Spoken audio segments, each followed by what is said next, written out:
Genet, bonjour et bienvenue sur Europe 1. Jusqu'à 18h, vous allez passer 2 heures en compagnie de Sophie Garel, Isabelle Motro, Patrice Lecomte, Stéphane Collaro. Et peut-être Philippe Alfonsi. Alors là, on espère qu'il est pas mort. Remarquez, on aurait l'air con. C'est-à-dire lui encore plus con. Je l'ai vu au bistrot là tout à l'heure. Bon, il était à sa 8e bière. Ah, voilà. Tant que c'est pas la dernière. J'aime pas jouer les délateurs, mais là il exagère quand même. Ouais, c'est ça vrai. Pas du tout. Bon, quand il va arriver, je propose quand même que on marque le coup d'une manière ou d'une autre. D'une manière ignoble. Oui, peut-être qu'on pourrait dire des horreurs sur lui. Ben, c'est déjà fait là. Moi j'ai commencé. Oui. Vous savez que comme horreur, on peut déjà dire ce que vous avez dit. Peut-être qu'il est mort. Oui. C'est vrai qu'on va faire Il n'y a beaucoup. pas pire. Bah, écoutez, Justement, Philippe, justement, le voilà. on était en train de dire peut-être qu'il est mort. On était en train de dire du mal, hein. Non, Mais c'est ça le vrai cabot. Dès qu'on nous parle de lui, il arrive. Stéphane Collaro disait que vous étiez en train de boire des bières au bistrot d'à côté. Est-ce que c'est vrai? Je bois jamais de bière. Père, t'es là pour 2 heures. Oui, vous pouvez enlever votre imperméable, mon cher Philippe la Alfonsi. cagoule. Votre cache-colle. Il fait très journaliste américain, hein, toujours, hein, ce On côté. dirait un peu Philippe Labro. Ça va, oui. Non, lui, il est journaliste vraiment. J'ai rien dit, hein. Ça commence, hein, tac fort. Hein. Bah, tenez, le temps que vous enleviez vos petits vêtements, que vous posiez ça sur votre porte-manteau, que vous fassiez la bise à Sophie Garel, que vous serriez la main de Collaro, j'ai quelques emails d'auditeurs. Par exemple, Annie, qui me dit, pourriez-vous demander à Patrice Lecomte si son père a exercé son métier de gynécologue accoucheur à la clinique de Chambray-les-Tours? Si oui, c'est son papa qui m'a accouché de mes 3 enfants et je garde un très bon souvenir de ce médecin et cela m'a ennuyé quand il a pris sa retraite bien méritée car c'est un médecin qui était toujours là à n'importe quelle heure de la nuit et du jour. Peut-être lui qui a fait des enfants aussi, non? Oui, c'est vrai. Il faisait tout. Il faisait tout. Pourriez-vous me répondre par email? Bah écoutez, vous lui répondrez, hein, voilà. Mais alors, par exemple, pour faire gagner du temps, on dirait que cette femme, c'est une femme. Annie Bernard. Oui, elle a accouché. Elle a eu 3 enfants. Bon, bah, Mais c'est pas une preuve. C'est vrai. Ça prouve rien, ça. Et on dirait qu'elle écouterait là en ce moment et que la réponse de l'email serait oui. Parfait. Voilà. J'adore votre émission, tout particulièrement le rire de Philippe Alfonsi, les connaissances de Jérôme Bonaldi sur tout et n'importe quoi, le charme de Maureen Dor, la mauvaise foi de Pierre Bénichou. Mais est-il possible de pas subir des tranches entières d'émissions avec Stevie et Daniel Evenou? Oh, ça c'est pas gentil. Oh, c'est pas gentil. Ils sont pas là en plus. c'est mieux. C'est pas la peine qu'ils souffrent non plus en public. Bonjour, Là, ils vont ce écouter, tu vas mot, entendre, mais bon. juste pour témoigner mon admiration à votre émission qui occupe mon quotidien. Félicitations. Je souhaite aussi vous dire, Laurent, qu'à force de vous suivre à la radio et à la télé, je suis tombé amoureux de Sophie Garel. C'est un homme. Oui, c'est René de C'est un Rouen. aveugle. Une photo dédicacée d'elle me rendra heureux dans la gestion de mon quotidien. Eh ben, tu fais un autographe en braille. Je vais vous envoyer une mèche de cheveux. Les cheveux tombent tout seuls. Anita me dit ça alors, Laurent plus sa bande plus Stéphane Collaro, c'était génial. Quelle super émission, réinvitez-le souvent, me dit Anita. C'est signé Stéphane Collaro. Non, il y en a des biens aussi. Stéphane C. Monsieur Lecomte, merci pour vos films et le dernier en particulier, L'amour vu de l'âme, c'est un bijou. Expliquez à Laurent Ruquier ce qu'est un cénobite. Ah bah, on sait cénobite. ça, c'est un moine. Cénobite, ça donne le nom de villa pour les vacances à l'île de Ré. Mais non, Les c'est un... cénobites tranquilles. Oui, c'est ça. Oh. Et alors un cénobite habite cette villa. Non, je sais pas ce que c'est qu'un C'est un cénobite. moine. C'est ça, oui. Oui, c'est un moine. C'est pour ça qu'ils sont tranquilles. Mais qui fait vœu de chasteté malgré son nom. Hein. Bien sûr. Et qui est effectivement tranquille. Et pourquoi il te demande ça à toi, Patrice? Parce qu'on a parlé des cénobites l'autre jour, surtout ceux qui habitent Mésidon. Évidemment. Merci, monsieur. C'est vous, toujours le même, hein. Ça me coûte assez cher. Jérôme m'écrit félicitations pour vos émissions. Merci de nous avoir fait réentendre Stéphane Collaro qui a été excellent le vendredi où je l'ai entendu. Pourrait-il passer plus souvent vous rendre visite et prendre la place de Pierre Bénichou qui ne me fait absolument pas rire? Ça c'est pas sympathique pour Pierre. Trop c'est trop, me dit Monique. Il y avait mon voisin du dessus de chez moi. Oh, je comprends rien. Jean-Marc Morandini et Gérard Miller qui nous donnaient les envies de leur sauter à la gorge. Et maintenant vous nous rajoutez Stéphane Collaro. Enfin. Oui. Aujourd'hui, au bout d'une demi-heure d'écoute, j'ai éteint mon transistor, j'étais pleine de boutons. Ben, il faut qu'elle tourne ces boutons pour changer carrément de station. Stéphane Collaro, après La Fourmi, ne voudriez-vous pas nous chanter Casimir, me demande Xavier. Faut pas exagérer non plus. J'ai défendu mes camarades, mais n'allons pas trop loin. Je vous contacte pour la première fois, me dit François, pour saluer Monsieur Collaro et lui dire qu'il n'a pas beaucoup changé. En effet, j'ai eu la chance... Surtout à la radio. Ah, vous allez voir, ça c'est intéressant, il va falloir que vous nous expliquiez ça, Collaro. J'ai eu la chance d'être invité à une de ces émissions sur Europe 1, il y a 6 ans au moins. Je suis toujours jeune, car étant gay, on n'a pas le choix. Il dit qu'il est gay et que grâce à vous, il a eu la chance de passer une journée avec un cuisinier, Alain Dutournier, et depuis, il ne l'a jamais quitté. Grâce à vous, Stéphane Collaro. En fait, c'est pas Stéphane Collaro, c'est Madame de Sachy. Madame de Sachy. Alors, Stéphane, Il a rencontré un maître. Alors là, Alors voilà, là, je tombe un petit peu de ma chaise parce Stéphane que bon, Marieuse. Alain Dutournier a énormément de qualités, mais pas celle d'être gay. donc ce monsieur invente alors. Ah là, franchement, ou alors Alain Dutournier que je connais depuis Non mais une il dit pas trentaine qu'il fait d'années. quoi que ce soit mais avec il est lui. peut-être ami, Il continue ça à va. travailler. Ah, bon, Non, peut-être. il dit qu'il travaille, il est Ah, cuisinier. il travaille chez Dutournier. Voilà. Ah mais on n'avait pas compris ça, Laurent. Pas du tout. Je l'ai un peu fait exprès. Et Dutournier a peut-être retourné ça. Non, Alain Dutournier, c'est un de nos grands Un chefs outing français. à l'envers, là. C'est le carré des Feuillants à Paris et en plus c'est un garçon tout à fait remarquable et je suis heureux d'avoir pu rendre un maître queue absolument qui a beaucoup de succès Merci à Stéphane Collaro. Vous avec son personnel. me dit Jacques, vous apportez Stéphane Collaro la contradiction dans une équipe à la pensée unique. Voilà, ça c'est pour les autres. Hein. On, Ça maintenant je comprends encore mieux passer à la casserole quand on est. on savait que Collaro était un con, mais là c'est le pompon, dit Alain. Quel con, il n'y a pas d'autre mot. Voilà. Et fier de sa connerie en plus, dit ce Je monsieur. reconnais l'écriture de mon frère Sylvain.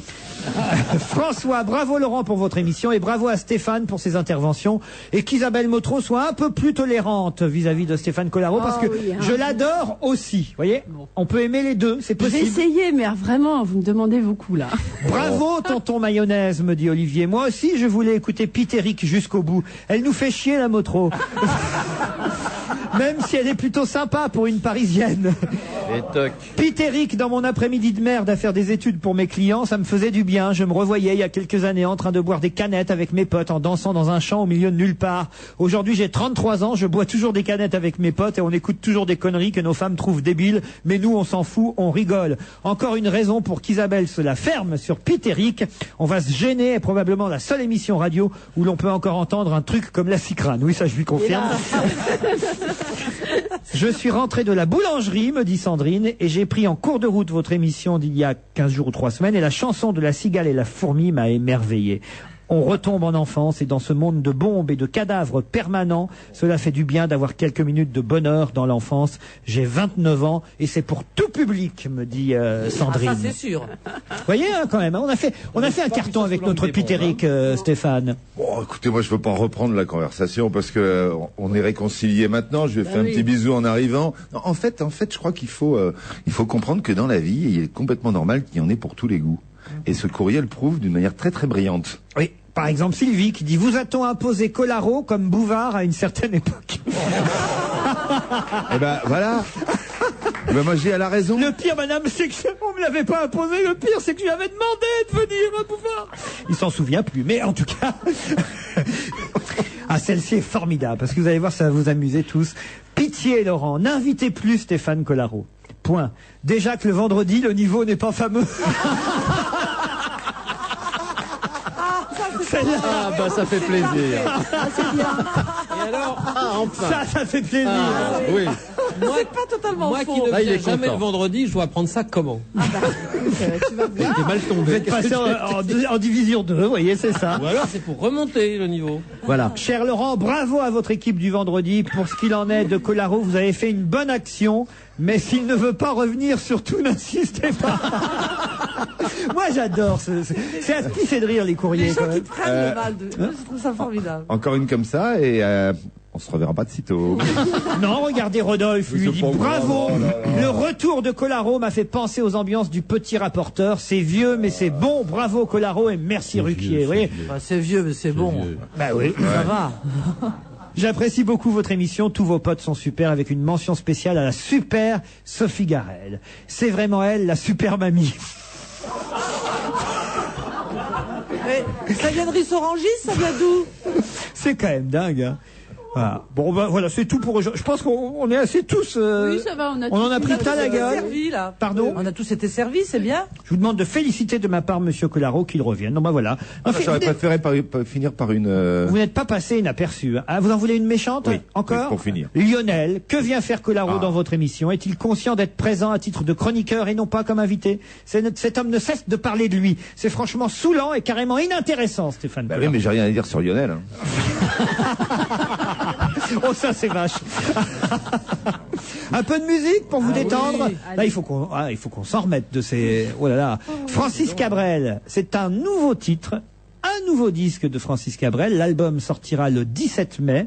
Il s'appelle Les Beaux Dégâts, l'album. Et la première chanson qui nous donne un avant-goût de cet album, c'est Bonne Nouvelle, Francis Cabrel. C'est du Cabrel dans la pure tradition, hein, du Cabrel c'est pur drôle, jus, c'est- voilà. Non, il faut le dire. Oui, oui, c'est intéressant. Bonne Nouvelle, ça s'appelle, c'est le nouveau titre de Francis. Est-ce que vous avez des actions Eurotunnel, tous? Et non. Ah non. Non, on n'a pas fait cette connerie, Colaro? J'en évite parfois une de temps en temps. Non, parce que franchement, là, c'est plutôt une bonne nouvelle, ce qui s'est passé cette semaine, Alphonsine, non, pour les actionnaires, non? Oui, mais c'est... vous avez vu qu'est-ce qui a mené la danse? Oui, Monsieur Miguet. Ah oui, monsieur Miguet, ça alors là, ça faisait perdre un petit peu de joie là. Nicolas Miguet. Oui, mais il y a aussi Oui. Monsieur Maillot, Jacques. Oui, monsieur Maillot. Alors lui, il C'est était pas le drôle. chansonnier de l'oreille en coin, hein. Non, mais il pas pourrait, le parce que plongeur, en vous fait. l'avez entendu, mais il est drôle ce type. Il est vraiment comique hein, quand il parle, avec ses cheveux en l'air là, et les quelques cheveux qui lui restent en pétard là. Non, ça va chauffer là. Je sens que Mais alors, ça veut dire que les gens qui ont des actions, elles vont remonter leur action ou pas? non, je pense qu'il a malheureusement pas grande chance de se faire entendre ni par les pouvoirs publics ni par les banques. Mais enfin, on leur souhaite bonne chance. Hein. Combien de dettes il y a? 9 milliards. Quelque chose C'est comme énorme. ça, Moi, je m'en fous parce Je qu'on sais en plus est pas, compter les zéros. Là, hein, je veux dire, oui. Oh, c'est triste quand même. Ah oui, pour les petits porteurs. Ah oui, évidemment, oui, ça, évidemment, pour les petits évidemment, porteurs, c'est évidemment. Puis en dramatique, plus, oui. c'était une belle entreprise et tout, donc avoir réussi à la coller dans une merdouille pareille, ça veut dire que on la confie à des gens spécialement incapables. Puis c'est une belle construction quand même, le tunnel sous la Manche. Ça veut dire qu'ils vont reboucher le tunnel. Oui. Non, moi j'aime bien le tunnel sous la Manche parce que ça permet de revenir plus vite d'Angleterre. Les enfants qui prenaient le tunnel sous la Manche au tout début, ils étaient étonnés et déçus De ne pas voir de voir poissons. des méduses Eh oui. derrière les vitres. Et je trouve ça charmant. Mais la première fois qu'on a pris le tunnel sous la Manche, on a fait même une émission en direct Absolument. du TGV. Vous étiez là, Sophie, dans le tunnel sous la Manche. Claude Sarraute, je me souviens, était persuadé qu'on allait voir des poissons. Oui, non, mais ça, elle pense voir ça même dans le métro. Hein. C'est vrai. Mais Non, mais elle confond l'Eurostar et Disneyland. elle est pas repartie par le tunnel, la reine, on m'a dit. Moi, je pensais qu'elle était repartie par le Oh, même je l'ai vu. le même Elle chemin. est passée sous mes fenêtres. C'est pas vrai. Oui, dans une espèce de... le cortège officiel était dément. Elle était vert pomme. Si elle est pas en voiture, si elle traverse une Vous rue... confondez pas avec Roselyne Bachelot. Non, elle était vert pomme, mais un vert qui fait mal là, sur le côté des trucs. C'est un vert qui crisse. Si elle traverse la rue, elle risque pas de se faire renverser par une bagnole. cette Non, mais femme-là. elle est pas passée par le tunnel parce que c'est payant. Non, mais... Elle est passée à l'allée, mais pas au oui, retour. non, Non, mais elle a une voiture démente, elle a une espèce Une de... Bentley. Bentley, blindée, vitrée. Elle continue à faire bonjour. Je pense que c'est une main mécanique, c'est pas possible. Il y avait un cortège en face, elle était sous mes fenêtres à Montparnasse, j'ai entendu que ça sifflait de partout. Ah bon, Il- elle a fait Montparnasse aussi. Elle a fait Montparnasse. Et elle m'a dit bonjour personnellement. C'est pas vrai. Si, si. Ah ben, c'est normal, même la reine, monsieur le comte. Oui, mais justement, compte tenu de la différence de rang noble, elle aurait pu ne pas. À 160 ans, Timothy, la Ah, j'ai cru que tortue. c'est la reine. Non. Non, je fais part d'un décès là, et prenez une mine de circonstance. La tortue Timothy est morte. L'une des plus vieilles résidentes de Grande-Bretagne, justement, vient de mourir à l'âge respectable de 160 ans, à la campagne, après une longue retraite de plus d'un siècle. Elle avait été recueillie en 1892 dans les jardins du château de Porterham, dans le Devon, c'est dans le sud-ouest de l'Angleterre. Dans le sud-ouest, Timothy avait connu une vie très active et beaucoup bourlingué en Chine et aux Indes. Pourquoi? Parce que c'était la mascotte d'un navire de guerre britannique, le HMS Queen. Un bateau gay, c'était les Village People qui étaient... In the Navy. In the Navy. Le HSM Queen, qui avait assisté quand même, là on est sérieux, au bombardement de Sébastopol en 1854 pendant la guerre de Crimée contre la Russie. C'est vous dire l'histoire de cette tortue. C'était une tortue c'est quand vraiment... même dommage qu'elle ait pas écrit ses mémoires. une tortue historique, 160 ans. Et les Anglais, évidemment, pleurent à la tortue Timothy. Ça, je comprends ça, oui. Ils ont perdu à la fois la reine qui nous a envoyé et la tortue dans la même semaine. Vous envoyez, vous, des tortues dans vos îles, là, où vous êtes, à Saint-Martin et tout ça? Pas souvent. Pas souvent, Les tortues de mer, je parle. Oui, hein. non, j'ai bien compris, parce que ça, les tortues de broussailles, là, il y en a encore moins. Mais non, je crois pas que ce soit une spécialité antillaise, la Ah tortue. oui, non, non. moi, dans les Antilles britanniques, enfin du côté de Sainte-Lucie, je mangeais de la tortue. Le steak de tortue est délicieux. Non, c'est pas manger, c'est pour tortue quand même. Attends, faut pas la une tortue de 180 ans, mais j'ai la mangé manger des tortues. lentement. Mais c'est très bon. Bouffer une tortue de 180 ans. Mais je te dis pas de bouffer la carapace, non, la mais chair. même la chair, ça peut être. J'ai Des tortues de mer, il y en a. Aux Oui, Antilles. peut-être, j'ai pas vu. Peut-être pas à Saint-Martin dans ton palace. Elles viennent sur le sable, elles viennent pas dans les chambres avec air conditionné. Saint-Martin, il est dans son 4x4, il descend pas, tu sais. Oui, Il d'accord. les écrase. Mais tout le monde va pas s'y mettre quand même. J'ai déjà eu le courrier. Sophie, vous étiez à quelle radio quand vous J'étais à Radio Caraïbe International. Oh là là. International, ça fait rêver quand même. Et comment ça se fait que vous étiez là-bas, vous?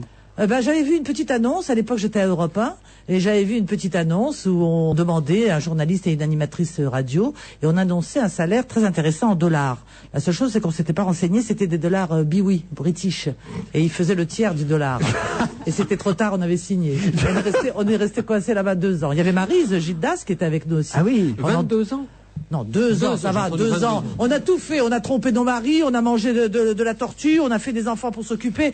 On était des insulaires qui avaient pas le droit de sortir de leur île, c'était une horreur. On n'avait que des vieux disques à présenter parce que le gars qui était un Britannique retraité de l'armée des Indes, entièrement baigné dans le Timothy, gin. il s'appelait. Oui, Timothy, le pain de la bouche. Mais Oui, très bien. Mais il nous donnait, on faisait le hit parade, il nous donnait des disques de Fréhel, des trucs comme ça, parce qu'ils étaient tant qu'ils sont pas rayés, il faut les utiliser, les disques. C'était dramatique. 2 ans. On a tout appris là-bas, hein. Tout appris. C'est pour ça que maintenant on peut faire une carrière brillante. Est-ce que vous pouvez, façon Radio Caraïbe, m'annoncer la publicité et dire qu'on se retrouve après? Mais en créole ou Oui, en... oui. Ah, mais c'est pas l'heure exacte. Mais je vous ai pas demandé de Vous avez l'heure. pas des bonnes- Le réflexe de la vieille speakerine, elle regarde la pendule prête à donner l'heure. Est-ce que je vous ai demandé de donner l'heure? Non, juste de dire on va se retrouver après la pub, voilà. Nous allons manger grassement un petit peu de publicité. Voilà, parfait.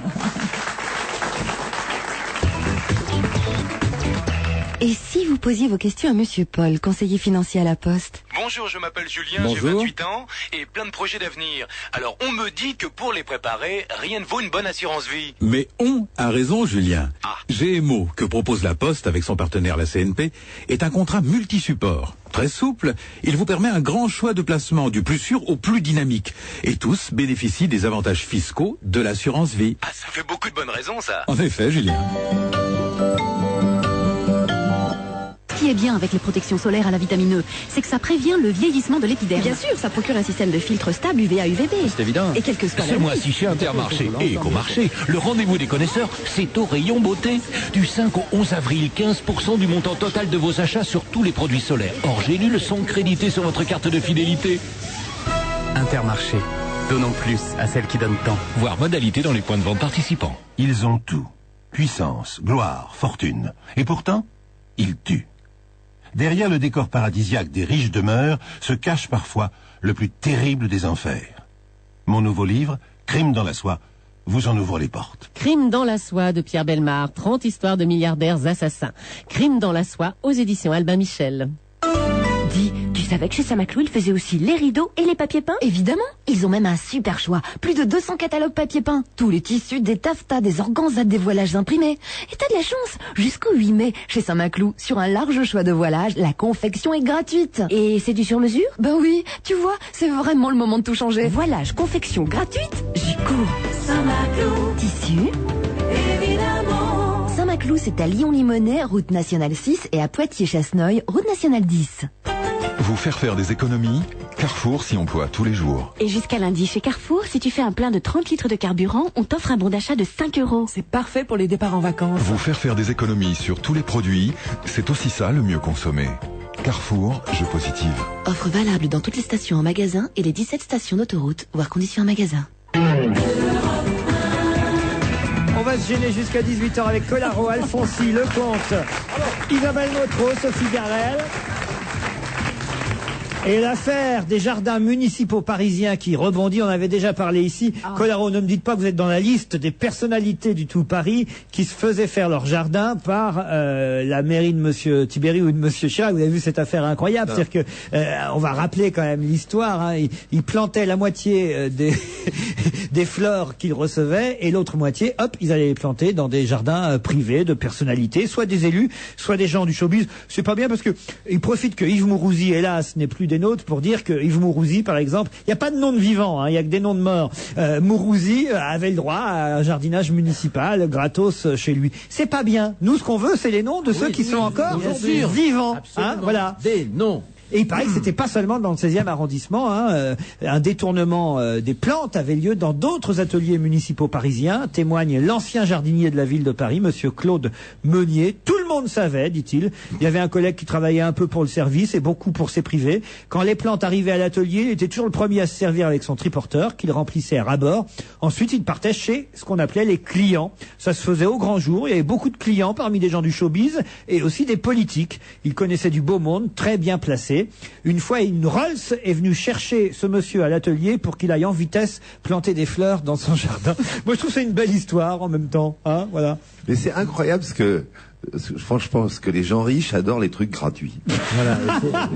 Mais attends, et pourquoi tu crois qu'ils sont riches? Pourquoi sans doute. Et puis ils connaissent la valeur de l'argent. Tous les riches sont radins, enfin c'est connu. Ça me aussi. Alors ce monsieur avait alerté, dit-il, la direction de la ville, le jardinier de la ville de Paris, mais on m'avait écrit pour me dire que je n'avais pas de preuves, aucune enquête n'avait jamais été faite, sauf celle d'aujourd'hui que j'ai découverte en lisant le journal, dit le jardinier. J'espère simplement que la justice ira jusqu'au bout, mais elle va avoir un travail énorme pour me remonter tous les trafics. Alors le journaliste du Parisien dit mais pourquoi tous les trafics? Il dit parce qu'à côté des jardiniers, beaucoup d'autres ateliers municipaux faisaient la même chose. Certains ateliers mécaniques réparaient des voitures privées, alors que des bûcherons de la ville livraient en bois des clients privés. C'est pas tout, des électriciens, des peintres, des menuisiers, des maçons municipaux de la ville de Paris travaillaient presque tous à droite ou à gauche. Il y a beaucoup de choses privées qui se faisaient dans des ateliers municipaux avec du matériel municipal sur des heures de travail municipales. Il parle aussi des sapins de Noël. Voilà, on pouvait avoir pour pas cher un sapin de Noël gratos. C'est vrai, on en plantait un peu moins dans Paris et hop, on les livrait, on se faisait un peu d'argent supplémentaire en les payant et en les vendant un peu moins cher.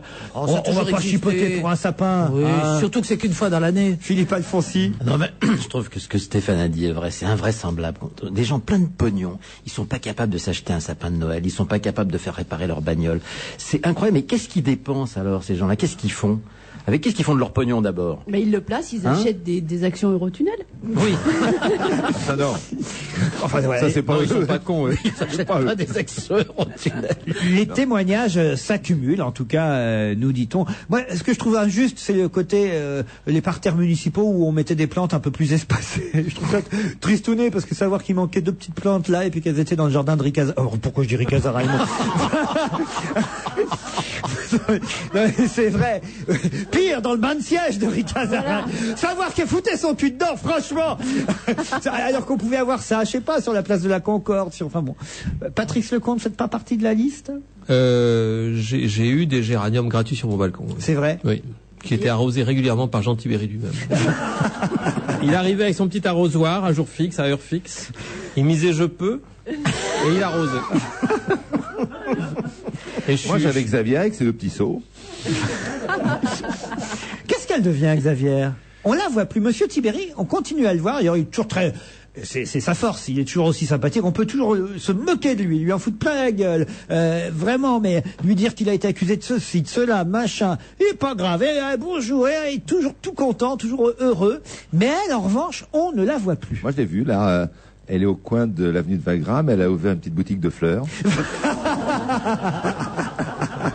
Et de réparation mécanique. Ça marche très bien. J'ai eu peur, heureusement que vous m'avez dit au coin de la rue de Wagram. Je la voyais à un moment donné à un autre quartier de Paris, je sais pas pourquoi. Non, elle serait moindron. Allez, autre chose d'amusant, la police qui, avant-hier, a offert des cadeaux aux bons conducteurs. Vous avez vu ça un peu? Vous vous faisiez arrêter dans Paris, et là, les policiers municipaux... Ce que j'ai comme cadeau, c'est pas des fleurs, c'est des prunes. Eh ben non, là, ils vous offraient des t-shirts, vous aviez le droit à des bons gratuits, enfin, c'était... Non mais, assez sympa. Des t-shirts, comment? Mickey. t-shirt Mickey. C'est vrai en plus. Mais croyez pas si bien dire, des Ouais, je crois, magazines si de bien dire. Mickey, des t-shirts rouges pour monsieur, roses pour madame. Faut qu'on comprenne pas. À condition évidemment d'avoir fait 0 faute sur votre parcours. Mais comment ils pouvaient vous suivre et Bah, ils savoir vous que- suivaient et ils repéraient. Tu penses, si un flic me suit, je fais 0 faute, hein? Mais non, mais vous les voyez pas forcément. C'est la préfecture de police de Paris qui avait, à l'occasion de la Journée mondiale de la santé, décidé comme ça de montrer que les policiers pouvaient aussi récompenser quand on conduisait bien. Les policiers aussi ont un cœur. Mais oui, voilà, c'est plutôt pas mal. Il y a même un monsieur qui dit « Je suis encore sous le choc de ce billet de train aller-retour pour 2 personnes que je viens de recevoir en guise de prix. » Tu te rends compte, alors déjà, t'es obligé de faire le trajet à 30 à l'heure. Tu mets 3/4 d'heure et en plus, on t'arrête une demi-heure pour te féliciter. Surtout qu'en plus, ils sont Ça devient contents de les voir l'horreur. conduire, mais quand même, ils leur filent des billets de train, tu vois. Non mais c'est sympathique, c'est mieux quand même que de se faire arrêter pour un PV, non? Ça vous rappelle rien? Moi, quand j'ai lu ça, ça m'a rappelé un sketch de Fernand Reynaud. Vous le connaissez? le motard, là. Sur la prévention Le motard. routière. Ah oui, la prévention Alors, routière. je me demande s'il a vieilli ou pas. Ça vous dit d'écouter? Ah oui, tiens, Allez. toujours bien ça. Michel, tu devrais pas t'en boire du vin blanc comme ça quand tu conduis ta voiture. Tu vas avoir des ennuis. Tais-toi, mémé, laisse-moi piloter. Je fais du 45 km à l'heure. Je risque rien, non? Non, mais tu devrais pas boire. T'as déjà bu 2 litres de vin blanc. Et maintenant tu attaques une bouteille de cognac. Alors tu devrais pas boire. C'est tout ce que j'ai à te dire. Surtout que derrière, dans la voiture, malgré que tu conduises à 45 km à l'heure, ben derrière, il y a un moteur qui nous suit. Fous-moi la paix, mémé. Oh, il y en a marre, quoi, des moteurs. Il y en a 500 000 derrière, 100 000 devant. On est dimanche après-midi, on roule en bagnole, alors des moteurs, il y en a, hein. Je te dis pas qu'il y a un moteur, je te dis que c'est un moteur qui nous suit. Fous-moi la paix, mémé. Écoute Michel, moi je t'assure, je suis ton grand-père, tu devrais avoir du respect pour ta grand-mère. Jamais, moi de mon temps, on avait du respect. Ta gueule, Pépé. Non, en fait, il y a un moteur qui nous suit.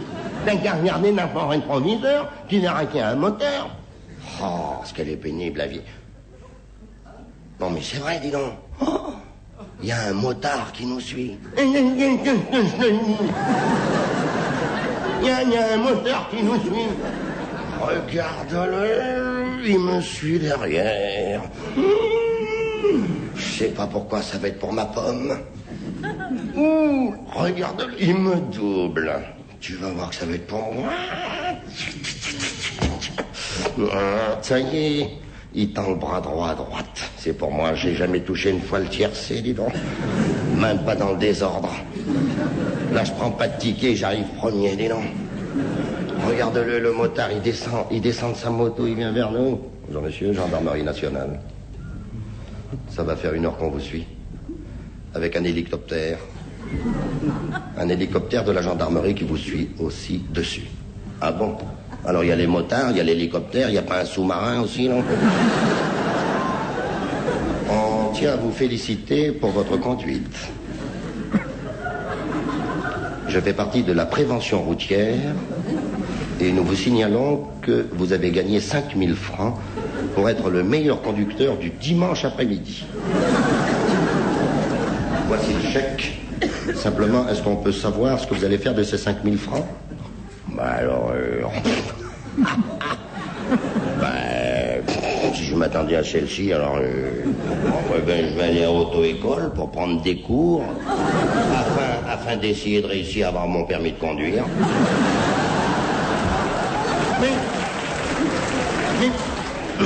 Mais tais-toi de parler comme ça. Ce l'agent, écoutez, n'écoutez pas, il est sous comme un cochon. Et ça, je le savais. Ça, je le savais. De rouler dans une voiture volée, on aurait des ennuis. Et voilà, Fernand Reynaud. Bon non, ça n'a pas tant vieilli que ça. Pas du tout même. Peut-être au départ le petit jeu de mots entre motard et moteur. Bon, mais après, ça prend bien la route, quoi. Hein bien, c'est et comme très, l'a très dit bien. très drôlement Patrice Lecomte pendant qu'on diffusait ce sketch, il dit la preuve que ça n'a pas vieilli, les gens rient encore. C'était sur le disque, ça, Patrice. Ah, c'est des rires. Allez, on se retrouve après la pub. À tout de suite. BC Baisser les prix aujourd'hui en France, c'est possible. La preuve avec Carrefour. Oui, jusqu'à demain, la queue de lotte pêchée dans les différentes zones de pêche de l'Atlantique est à 9,90 € le kilo seulement. Comme quoi, grâce à Carrefour, on peut vraiment se régaler à petit prix. Chez Carrefour, vous êtes sûr d'avoir des prix bas sur les produits que vous aimez. C'est aussi ça, le mieux consommé. J'ai 15 ans. J'aime les listes, les graphiques, les plans. Mais tout seul, je ne suis jamais allé plus loin que le bout de ma rue. Le bizarre incident du chien pendant la nuit, c'est l'histoire drôle et émouvante d'une enquête et d'un garçon pas comme les autres. Le psychologue de l'école dit que je suis très intelligent. Ce que je ne comprends pas bien, ce sont les êtres humains. En fait, je suis observateur et j'aime bien les romans policiers. C'est pour ça que j'en ai créé un. Salué par la critique, vendu dans le monde entier, Le bizarre incident du chien pendant la nuit, un roman de Marc Haddon chez Nil Éditions. Mon lapin, je me demande si on devrait pas changer de tondeuse. Oh, penses-tu, mon chou? Elle peut nous faire encore 10 ans, celle-là. Oh. Lapin, t'es tombé dans les pommes? Chez Catena, la tondeuse tractée Castelgarden TLD 534, moteur Briggs et Stratton 5 chevaux, largeur de coupe 51 cm, c'est 289 €. Et avec le bon conseil du vendeur, c'est facile d'en choisir une. Catena, quand vous bricolez, on est à côté. Mesdames et messieurs, ici votre mobile Orange. Jusqu'au 28 avril, les promotions sur notre ligne Orange Pro atteindront l'altitude record de 100 € offerts. Mettez-vous donc en pilotage automatique vers le point de vente le plus proche. Jusqu'au 28 avril, avec Orange Pro, bénéficiez d'une réduction allant jusqu'à 100 € pour toute souscription à un forfait Orange Pro et l'achat d'un mobile Orange. Conditions au 0800 830 800, appel gratuit depuis un poste fixe. Orange. De France Télécom. On va se gêner jusqu'à 18h, toujours avec Stéphane Collaro, Patrice Lecomte, Philippe Alfonsi, Isabelle Motro, Sophie Garel.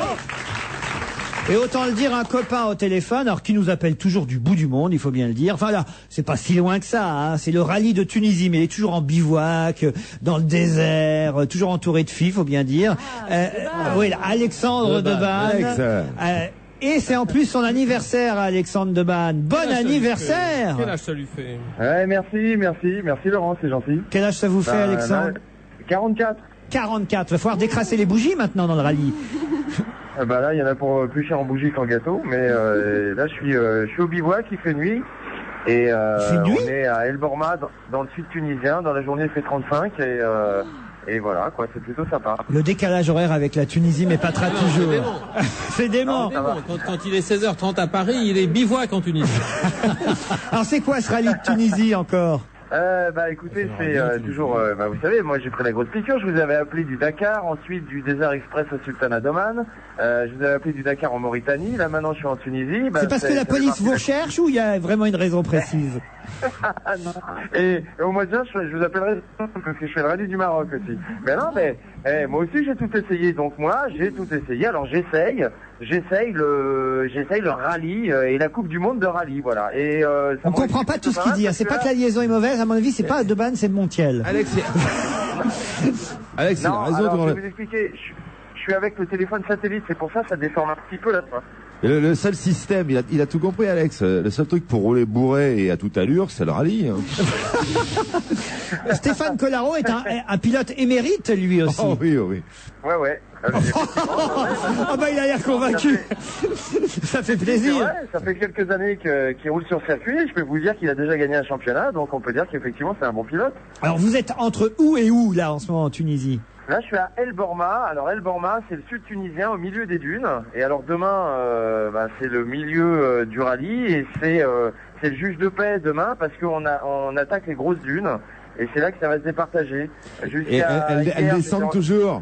Dis-moi, elles descendent toujours d'une manière un petit peu abrupte. C'est quand on a fait un petit stage là-bas.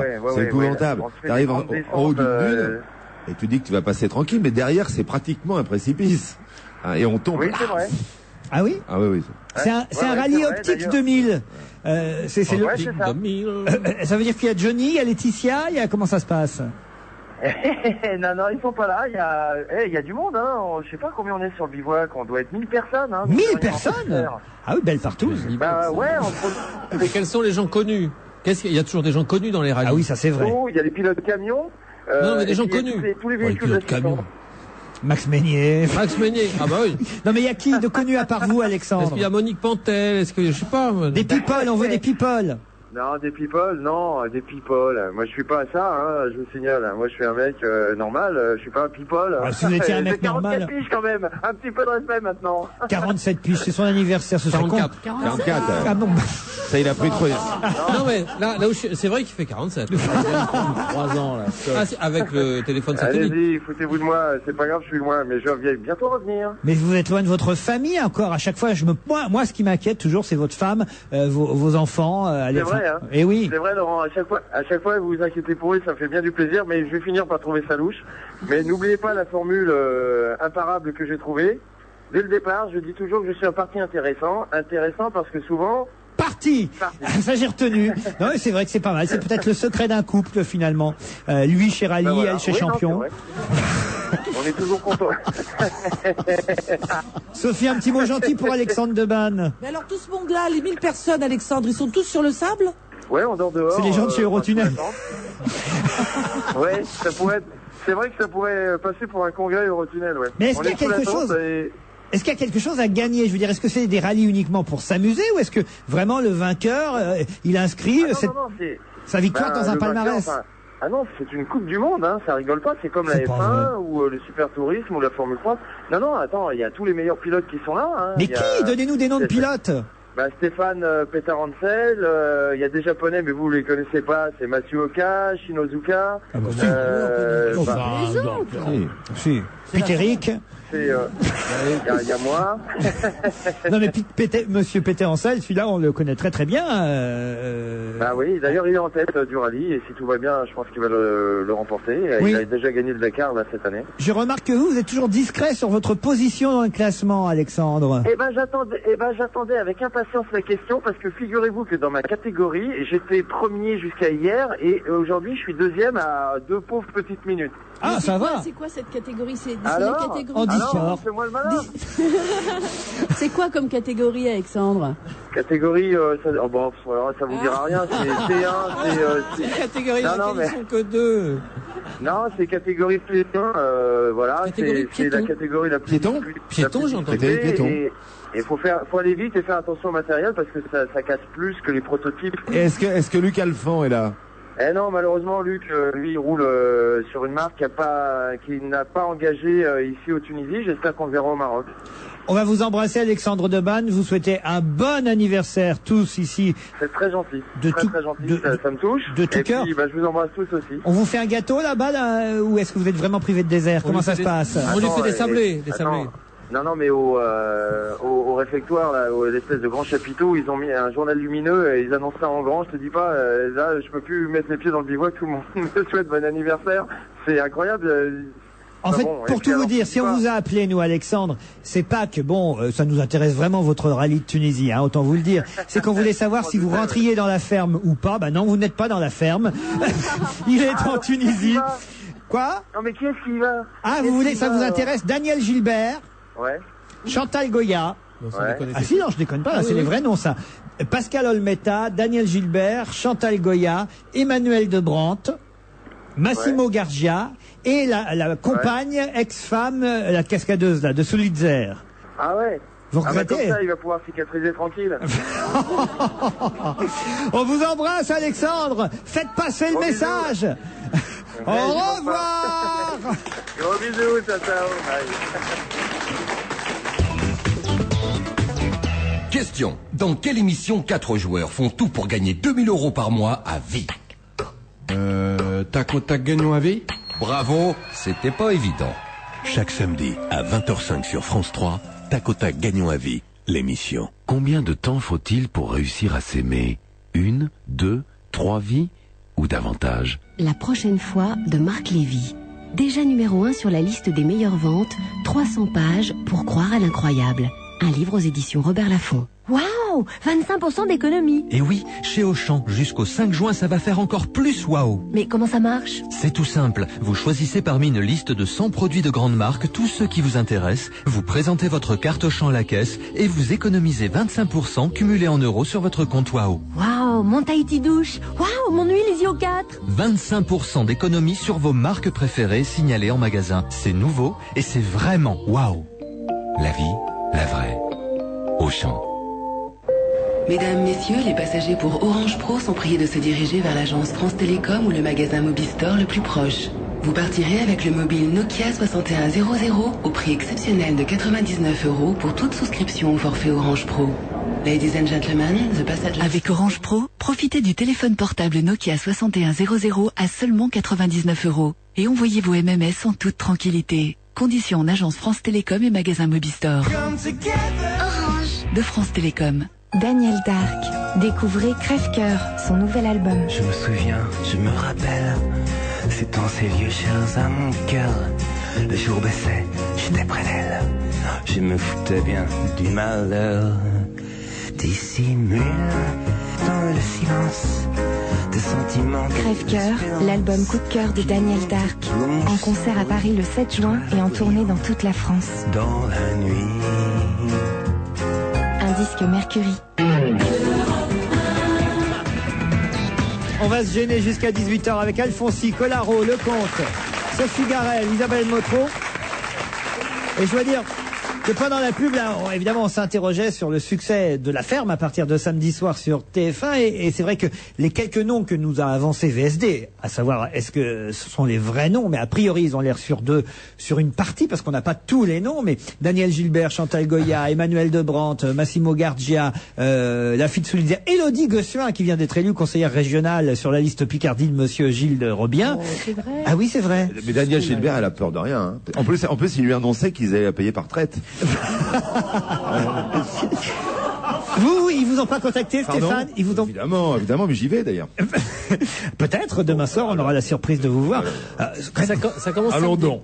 Ça commence demain soir. Demain soir. Donc ça va être une surprise. On ne sait pas la liste complète des intervenants. Non. On ne sait pas qui a accepté d'aller dans La Ferme avec Daniel Gilbert et Chantal Goya. Et moi, j'ai bien hâte de savoir, je dois dire. Non, c'est assez excitant quand même. Oui, si ça vous excite, c'est votre problème. Hein. Moi, je pense qu'au bout de 2-3 numéros, plus personne ne va regarder. Seulement eux, ils seront quand même enfermés. Ils vont continuer à être là, à se faire chier pour personne. Moi, j'ai émis l'hypothèse ce matin sur Europe 1, puisque José Bové vient de démissionner, enfin pas démissionner, mais de ne pas renouveler son mandat de porte-parole de la Confédération paysanne. Je me suis dit, ça c'est louche. Est-ce qu'il n'y aurait pas José Bové dans La Ferme à partir de demain soir? Ça, ce serait une bonne idée. Plus personne va regarder au bout de ça, c'est pas sûr. Il y a les vaches quand même. Ils vont regarder les vedettes passer. Non, bah regarde bien les trains, pourquoi pas Daniel Gilbert?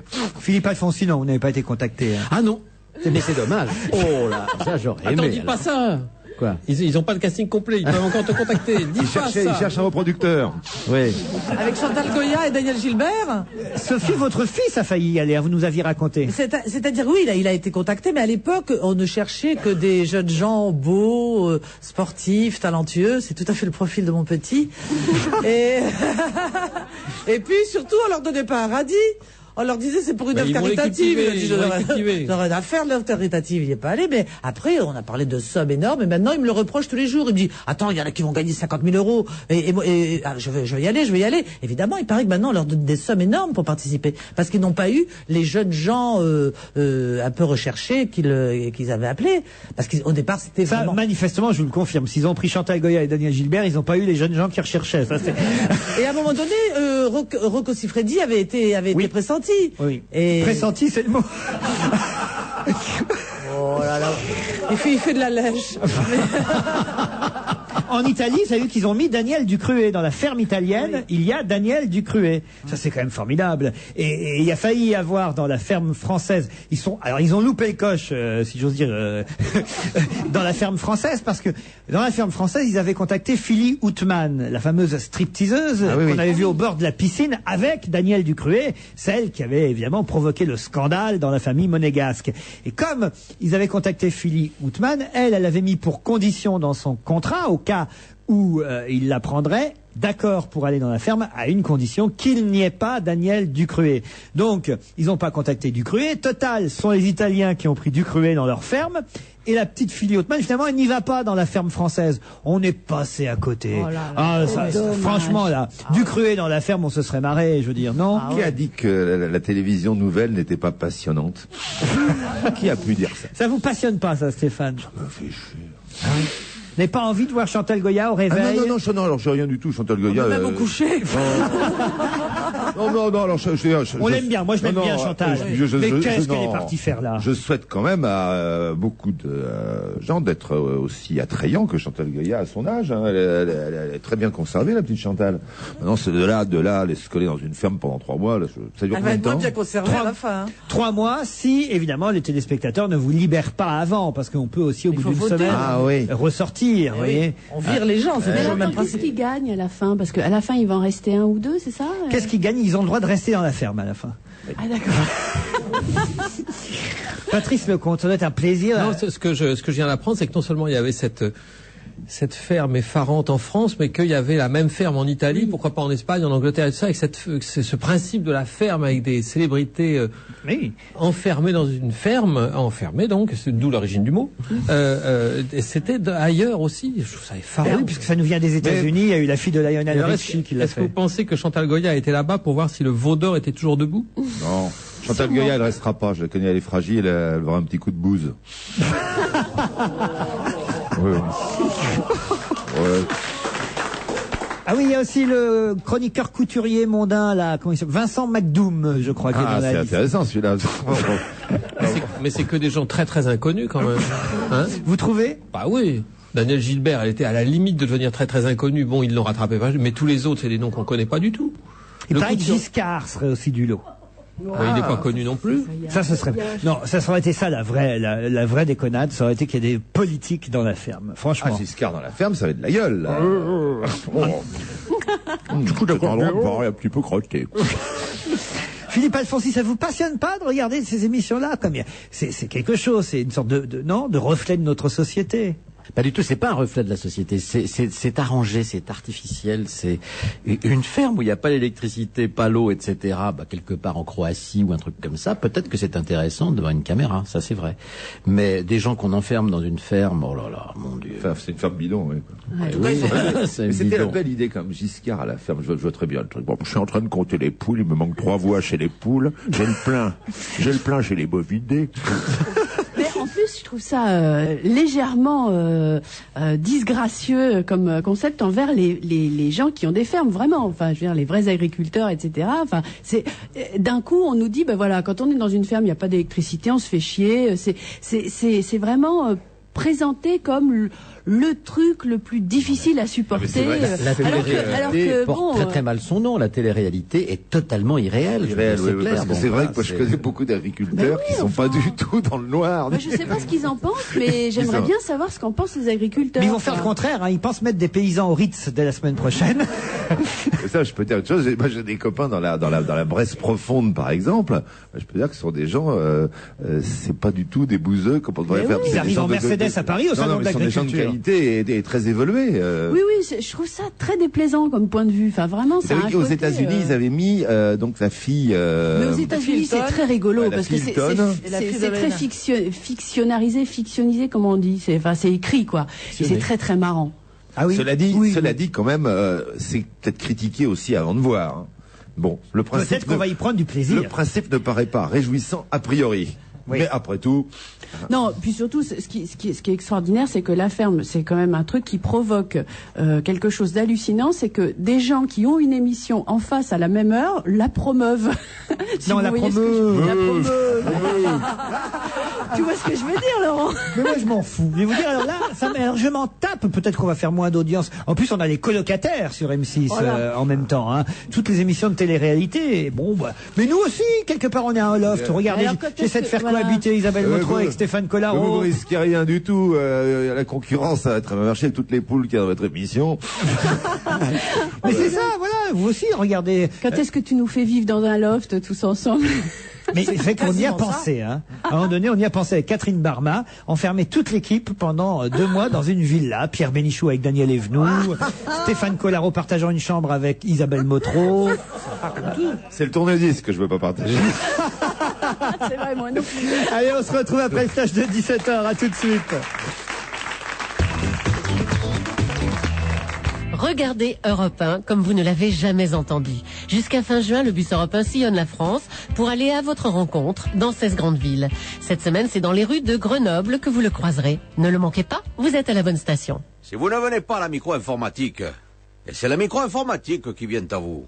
Eh oui, désormais avec Darty, vous bénéficiez gratuitement de la livraison, de l'installation et de la démonstration à domicile du micro-ordinateur de votre choix, ainsi que d'une assistance téléphonique et d'une intervention à domicile disponible 7 jours sur 7. La micro-informatique aussi mérite le contrat de confiance Darty.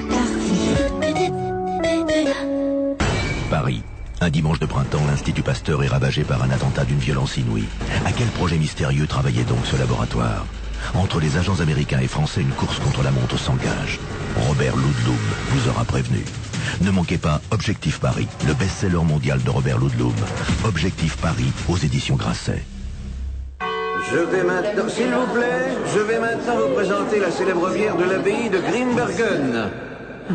Cette bière moelleuse, riche en arômes de fruits mûrs et d'épices. Si vous voulez me suivre, voici donc la Grimbergen. Depuis 1128 avec Grimbergen, c'est toujours la même chose. Grimbergen, et le silence se fait. Pour votre santé, attention à l'abus d'alcool.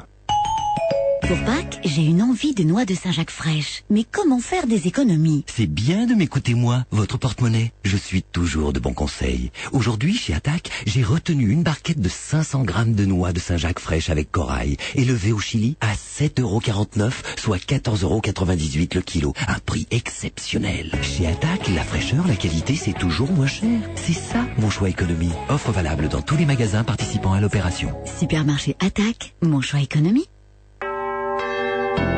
Vous écoutez Europe 1, il est 17h, on se retrouve après le flash présenté par Christophe Carré. Pour ceux d'entre vous qui sont sur les routes pour un week-end prolongé ou pour des vacances, c'est toujours aussi chargé. Les difficultés ont commencé dès le début d'après-midi et les files de bouchons s'allongent, Judith Grimaldi. Oui, et le point noir, c'est l'A3 de Gare au Nord à Rosny, puis l'A86 intérieur jusqu'à l'accès à l'A6, saturé jusqu'à Chilly-Mazarin. Dans l'autre sens, l'A6 voit grossir ses rangs du boulevard périphérique jusqu'à Ris-Orangis. Sur l'A4, c'est chargé de la porte de Bercy jusqu'à la jonction avec la Francilienne. Autre secteur difficile, la nationale 118 entre Sèvres et Orsay et la Francilienne Sud de Lieu-Saint jusqu'à la jonction avec la 10. Sur le boulevard périphérique, vous roulez en accordéon en intérieur de la porte d'Auteuil à la porte de Vincennes, en extérieur de la porte Maillot à la porte de Bercy. En province, les difficultés se concentrent dans la région Rhône-Alpes, sur l'A40 à Nantua dans le sens Mâcon-Genève et puis sur l'A7 dans le secteur de Valence et à Chasse-sur-Rhône. L'entrée de Lyon est aussi difficile sur l'A6 et dans l'autre sens en arrivant par le sud sur l'A7. Enfin, il y a 18 km de retenue à Armentières au nord de l'île sur l'A25. Toujours aucune trace cet après-midi de Jonathan. Cet enfant de 11 ans a disparu dans la nuit de mardi à mercredi. Il se trouvait dans un centre de vacances de Saint-Brévin en Loire-Atlantique. Il participait à une classe de mer avec un groupe d'écoliers venus du Cher. 200 gendarmes sont déployés. Fugue ou enlèvement, aucune piste n'est écartée, indique le procureur de Saint-Nazaire. 6 étrangers supplémentaires capturés en Irak, 4 Italiens et 2 Américains. C'est ce qu'annoncent cet après-midi les Irakiens. Il s'ajoute aux 7 otages déjà retenus prisonniers. Situation très difficile pour les États-Unis sur place 1 an, jour pour jour, après la chute de Bagdad, la capitale irakienne où une forte explosion vient tout juste d'être entendue. Une épaisse colonne de fumée s'élève près de l'hôtel Sheraton. Les quarts de finale de la Coupe Davis à Lausanne, la Suisse mène 1-0 face à la France. Dans la deuxième rencontre du jour, Arnaud Clément affronte Ivo Heuberger. Le Français a remporté la première manche 6-3. Il vient de décrocher la deuxième 6-3 également. Tout à l'heure, Nicolas Escudé a perdu contre le numéro 1 mondial, Roger Federer, défaite en 3 manches, 6-2, 6-4, 6-4. Enfin, les courses à Saint-Cloud dans la 5e, tous courus, premier le 5, gagnant 4,10 €, placé 2 €. Deuxième le 6, placé 1,60 €. Dans la 4e, tous courus, premier le 7, gagnant 16,50 €, placé 1,70 €. Deuxième le 5, placé 1,10 €. Troisième le 3, placé 1,10 € également. 17h03 sur Europe 1. Dans un instant, retour de Laurent Ruquier. Rencontrer son conseiller EDF Pro est bon pour le massage des quadriceps. Ici, il ne fait ni trop chaud ni trop froid. Avec son conseiller EDF Pro, ce kinésithérapeute a choisi le système de climatisation réversible le mieux adapté à son cabinet. Maintenant, il a la température idéale toute l'année. Cerise sur le massage. En hiver, il maîtrise mieux sa consommation. Et ce que le conseiller EDF Pro peut pour les massages, il le peut pour beaucoup d'autres activités. Appelez votre conseiller EDF Pro au 0810 EDF Pro, soit le 0810 333 776, prix d'un appel local. Quand votre monde s'éclaire, EDF. Jusqu'au 8 mai chez Saint-Maclou, sur un grand choix de voilages, la confection est gratuite. C'est vraiment le moment de tout changer. Saint-Maclou, Il a rempli de trésors les plus grands musées. Mais qui se souvient de lui? Le voleur d'éternité, c'est le nouveau livre d'Alexandra Lapierre. Il fut le premier au temps de Shakespeare à courir le monde pour s'emparer des chefs-d'œuvre de l'humanité. Des palais vénitiens aux temples lumineux de la Grèce découvraient un destin extraordinaire en suivant les traces de William Petty, aventurier, esthète et brigand. Après Fanny Stevenson et Artemisia, Le voleur d'éternité d'Alexandra Lapierre, un livre aux éditions Robert Laffont. Au printemps 2003, vous étiez plus de 3 millions à changer de voiture. Mais combien à chercher une assurance auto d'un meilleur rapport qualité-prix? Ah oui, quand même, ça fait du monde. C'est pour ça qu'AGF crée le Printemps de l'Auto. Offre promotionnelle, réduction tarifaire. Le Printemps de l'Auto AGF, c'est un bouquet d'avantages qui aidera chaque conducteur à trouver son assurance. AGF, faire face avec vous. Contactez votre agent général AGF ou consultez agf.fr. Offre valable jusqu'au 31 juillet 2004. On va se gêner avec Sophie Garel, Stéphane Collaro, Patrice Lecomte, Isabelle Motron, Philippe Alfonsi. Et avant le flash de 5 heures, on parlait de la ferme peut-être privée d'électricité. Enfin bon, vivre dans une ferme comme au 19e siècle. Mais avec les grèves EDF, GDF qui s'annoncent, on va peut-être être tous dans la même situation. Mais non. Ah bon. Ils font ça uniquement avec l'éclairage public. C'est vrai? Mais oui, c'est ça l'intérêt. C'est que pour une fois, ils sont très intelligents. Ils ciblent l'éclairage public. Ils ne vont pas taper chez les particuliers. Ou alors, on va pas couper l'électricité chez vous. Non, oui. il y a eu un truc très bien, là, dans je ne sais plus quelle ville. Ils ont bloqué les compteurs sur les services de nuit. C'est-à-dire que toute la journée, en fait, tu payais l'électricité le tarif dégressif. au tarif dégressif de nuit. Ah, ça c'est bien. C'est pas mal, ça. Hein. Vive la grève EDF, GDF. Mais l'éclairage public, ça veut dire que dans les rues, il y aura plus d'électricité. Oui, c'est ce qu'ils ont fait à Lille. Et est-ce qu'ils vont couper les phares de ma voiture aussi? Ça, je sais pas si tu te branches sur la ville, c'est autre chose. Finalement, le gouvernement fait bien les choses. Ils ont bien fait de lutter contre l'insécurité avant qu'il n'y ait plus d'éclairage public. Vous imaginez le bordel. C'est charitable aussi, mais je pense que Daniel Gilbert, elle a plus de chance avec Rocco Siffredi s'il n'y a pas de lumière. Hein. Oui, mais il n'y a pas d'eau non plus. Ah oui. La situation s'aggrave. Qu'est-ce que j'ai d'autre en politique? Lionel Jospin est aux États-Unis. Je sais pas si ça vous intéresse. Dans une ferme. Non, mais il est parti, il fait des conférences. Hein. C'est pas mal quand même comme statut ancien président ou ancien Premier ministre, comme c'est son cas, parce qu'on fait des conférences comme ça, à droite, à gauche, on explique un peu. À gauche surtout. Oui, enfin lui à gauche plutôt, ce qu'était son ancien statut. Il a intégré le club de Madrid qui regroupe ainsi d'anciens chefs d'État et de gouvernement. Il y a Bill Clinton avec lui, il y a Fernando Henrique Cardoso, le Brésilien, le Portugais Antonio Guterres, et voilà, ils s'en vont comme ça un peu partout dans le monde raconter comment ça se passait quand ils étaient chefs d'État. Très honnêtement, je blaguais, mais c'est un petit peu le principe de la ferme aussi. Hein. Quand on réfléchit bien. Oui. En quelque sorte. Non, attends, là, c'est vachement sérieux. Non, mais attends, ça va être une bonne gâche. Il est malin, Jospin. Parce que Clinton, je sais que quand il vient faire une conférence, ça coûte bonbon, hein. Ah oui? Aïe, il se fait payer, mais alors, très très cher. Alors je sais pas si les prix de Jospin sont les mêmes que ceux de Clinton. Est-ce que ça se fait au nombre d'habitants qu'on a dirigé? Ça coûte très cher à la stagiaire. J'ai les tarifs. Non, tu sais, il faut qu'il paye. J'ai la liste des tarifs. Clinton, $20,000. Jospin, $2. Voilà. Mais il compense en faisant de l'animation de supermarché. Il fait tête de gondole. Vous confondez avec Alain Juppé et sa tentation de Venise. Saint-Exupéry, les morceaux de l'avion disparus au large de Marseille ont été retrouvés après la fameuse gourmette. C'est une belle histoire quand même, l'histoire de Saint-Ex. Vous y croyez alors? Vraiment, ce serait son vrai avion? Là, il n'y a plus de problème. On a retrouvé les numéros de l'avion. Ils ont été chez le fabricant américain, etc. Ils ont retrouvé, c'est exactement l'avion avec lequel ils s'étaient envolés de Borgo. Donc c'est bien l'avion de Saint-Ex. Mais on ne sait pas, en revanche, si j'ai bien compris, pourquoi il est tombé. Est-ce qu'il a été abattu? Est-ce qu'il y avait déjà est-ce qu'il y a eu un accident? à l'époque? Est-ce que c'était un avion, je sais pas, affrété par Nouvelle Frontière? On ne sait pas. Alors moi, je me posais une question quand même, c'est comment ça se fait qu'on l'ait pas retrouvé avant? Enfin, ça fait très longtemps. Parce qu'on croyait, honnêtement, jusqu'à présent, on croyait que c'était abîmé dans les Alpes. Ouais. Parce que son plan de vol aurait dû l'amener de ce côté-là, et on croyait que c'était abîmé dans les Alpes, et puis en définitive, il a été abattu ou il a eu un accident. Et j'ai entendu hier soir à la télévision une hypothèse invraisemblable où il se serait suicidé. Alors ça, c'est complètement loufoque au large de Marseille. Voilà.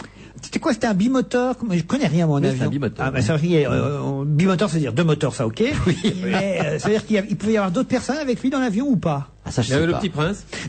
À côté de lui, copilote. Non mais c'est Bimoteur, ça avait 2 moteurs, ça vole haut. ça dépend du bimoteur, regardez pas longtemps en tout cas. Hein. On va faire un test. À votre avis, quadrimoteur? 4. Ouais. Non mais alors, la gourmette qu'on avait retrouvée il y a Ouais. maintenant 1 ou 2 ans, je sais plus, c'était vraiment sa gourmette Ah ou oui, pas? bah, Parce que ça, il y a eu chances, des doutes oui. là-dessus. Le pêcheur qui a retrouvé la gourmette et qui se félicitait devant les caméras de la télévision hier ou avant-hier en disant parce que il y a un journaliste, me disait-il, qui m'a dit si la gourmette avait été retrouvée à Lille, personne n'aurait pensé que c'était pas vrai, mais à Marseille, vous pensez donc. Et le type était vexé, bien sûr. Oui, il a raison en même temps. Il faut savoir peut-être que c'est un accident quand même, parce que il était, nous rappelle le journal L'Humanité, partiellement paralysé de son bras gauche, Syntex, au moment où il a pris l'avion, corpulent, jugé trop âgé pour piloter. Il avait été mis en réserve de commandement en 1943, mais finalement, il avait été autorisé au dernier moment à effectuer quelques missions au sein du 33e groupe de reconnaissance, une unité comprenant uniquement des Français installés en Corse à partir du 17 juillet 1944. Donc, manifestement, il était plus forcément apte à piloter. Non, mais c'est pour ça qu'on Si dit je qu'il y peux a être peut-être eu un sérieux, si je accident. peux être sérieux juste une seconde, j'ai mon hypothèse sur cette. Je pense que la gourmette s'est prise dans l'hélice. Le pire, c'est quand on va s'apercevoir qu'il était avec John Kennedy. Ça, je veux dire. Oh, le pauvre, dans le match, j'ai vu que. Là, c'est peut-être les cornes qui se sont prises dans l'hélice. Hein. Ah oui, vous l'avez vu ça. Oui, oui. Ah oui, oui. John. Mais c'est quand même marrant. Je sais pas combien de pages de journal pour, comme ça, des années après, parler de la liaison que la femme de John pouvait avoir avec. Avec Iwene, parce qu'elle aimait bien les doubles prénoms. C'est quand même un petit peu aller fouiller, comme qui dirait. Bon. Oui, bon, d'accord. Mais enfin, c'est intéressant, c'est amusant. C'est les pages people de match, quoi. Moi, j'aime bien savoir qui suce qui. Bon. Alors, un peu de musique pour nous faire du bien. Allez, tiens. Et après, La suite de la chanson de Cameron. Non, parce que je peux pas enchaîner directement avec le livre de la semaine. On peut pas passer de ça à la littérature, vous voyez. Entre temps, par exemple, je pourrais vous proposer Michael Jackson. Je trouve que c'est un bon. Oui. Oui. Hein? Voilà, Off the Wall, Michael Jackson.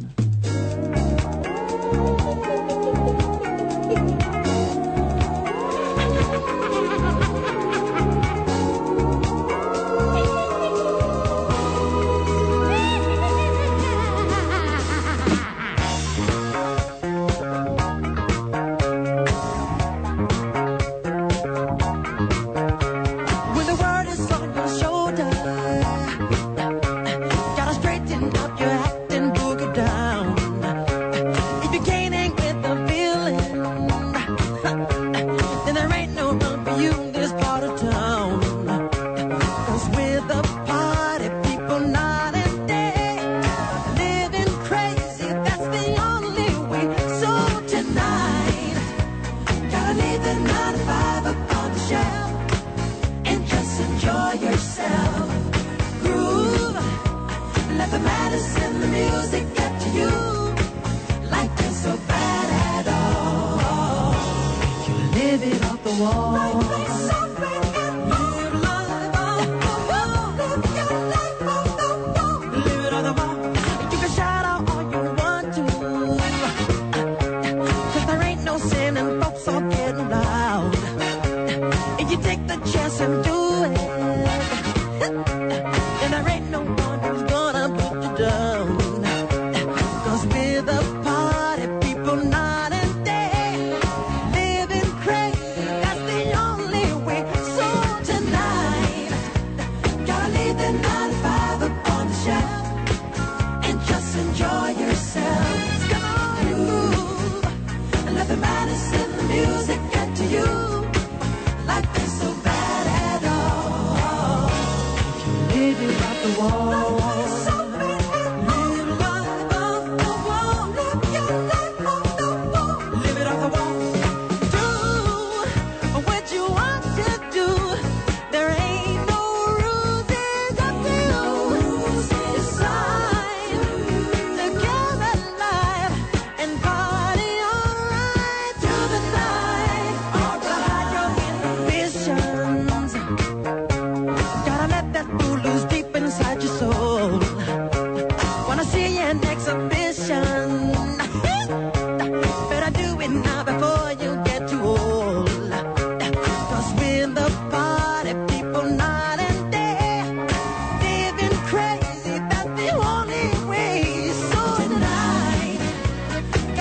the 9 to 5 up on the shelf and just enjoy yourself. Come on and move, yeah. Let the madness and the music get to you. Life is so bad at all. Living off the wall. Life is so bad at all. Living off the wall. Live your life off the wall.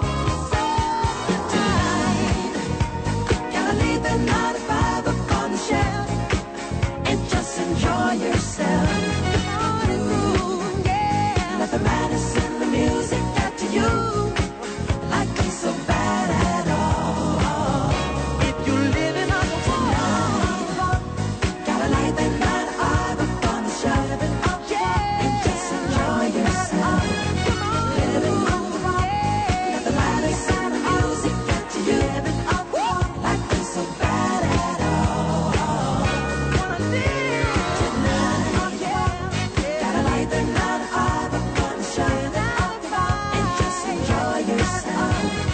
Living on the wall. Michael Jackson qui a été élu l'Américain le plus ridicule de l'année. Je sais pas si vous avez vu ça, c'est un titre peu glorieux qu'on décerne chaque année aux États-Unis. Et lui, il a eu le prix 2003, Américain le plus ridicule de l'année passée. Un prix traditionnel décerné à la veille du 1er avril chaque année aux États-Unis. Le chanteur américain a obtenu la majorité absolue des voix avec 77% des suffrages.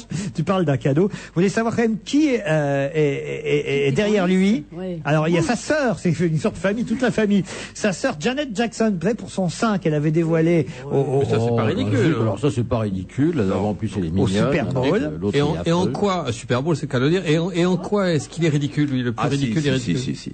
Alors là, franchement, j'ai vu Faut comme faire ça. quoi pour Moi, être- j'ai vu par hasard, par exemple, un reportage à la télé où la voiture s'arrête devant un supermarché où il descend pour aller acheter un disque et c'est grotesque.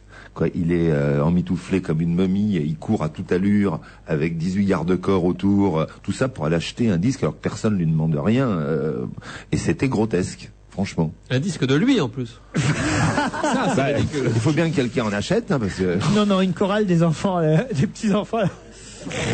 Oh là là, oh là là, oh là. Une chorale des petits chanteurs à la Croix de Bois, il allait chanter. Il a acheté le DVD des choristes et il s'est renseigné pour avoir les adresses de tout le monde. Oh, quelle horreur. Juste, donc, derrière lui et Janet Jackson, en 3e position de la vedette américaine la plus ridicule, Britney Spears. Vous savez pour quelle raison?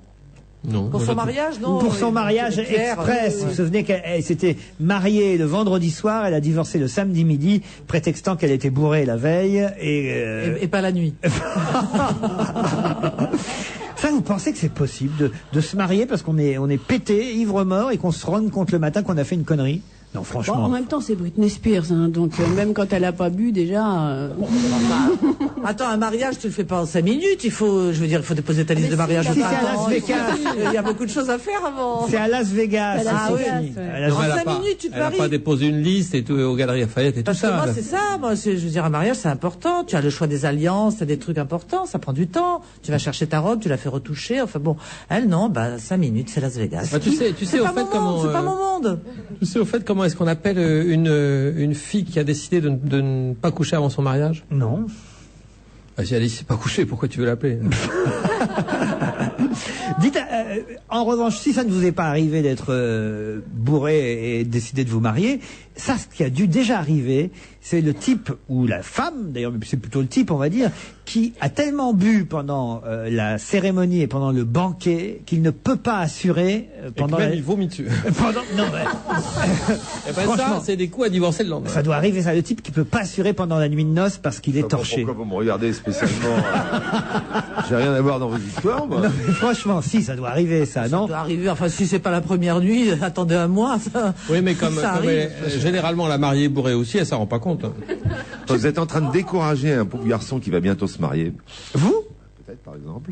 C'est pas vrai. Et je trouve que c'est quand même triste d'entendre des choses pareilles, quoi. Oh, c'est touchant, ça, Stéphane. Vous allez vous marier. Et c'est un secret pour l'instant. C'est très joli, ça.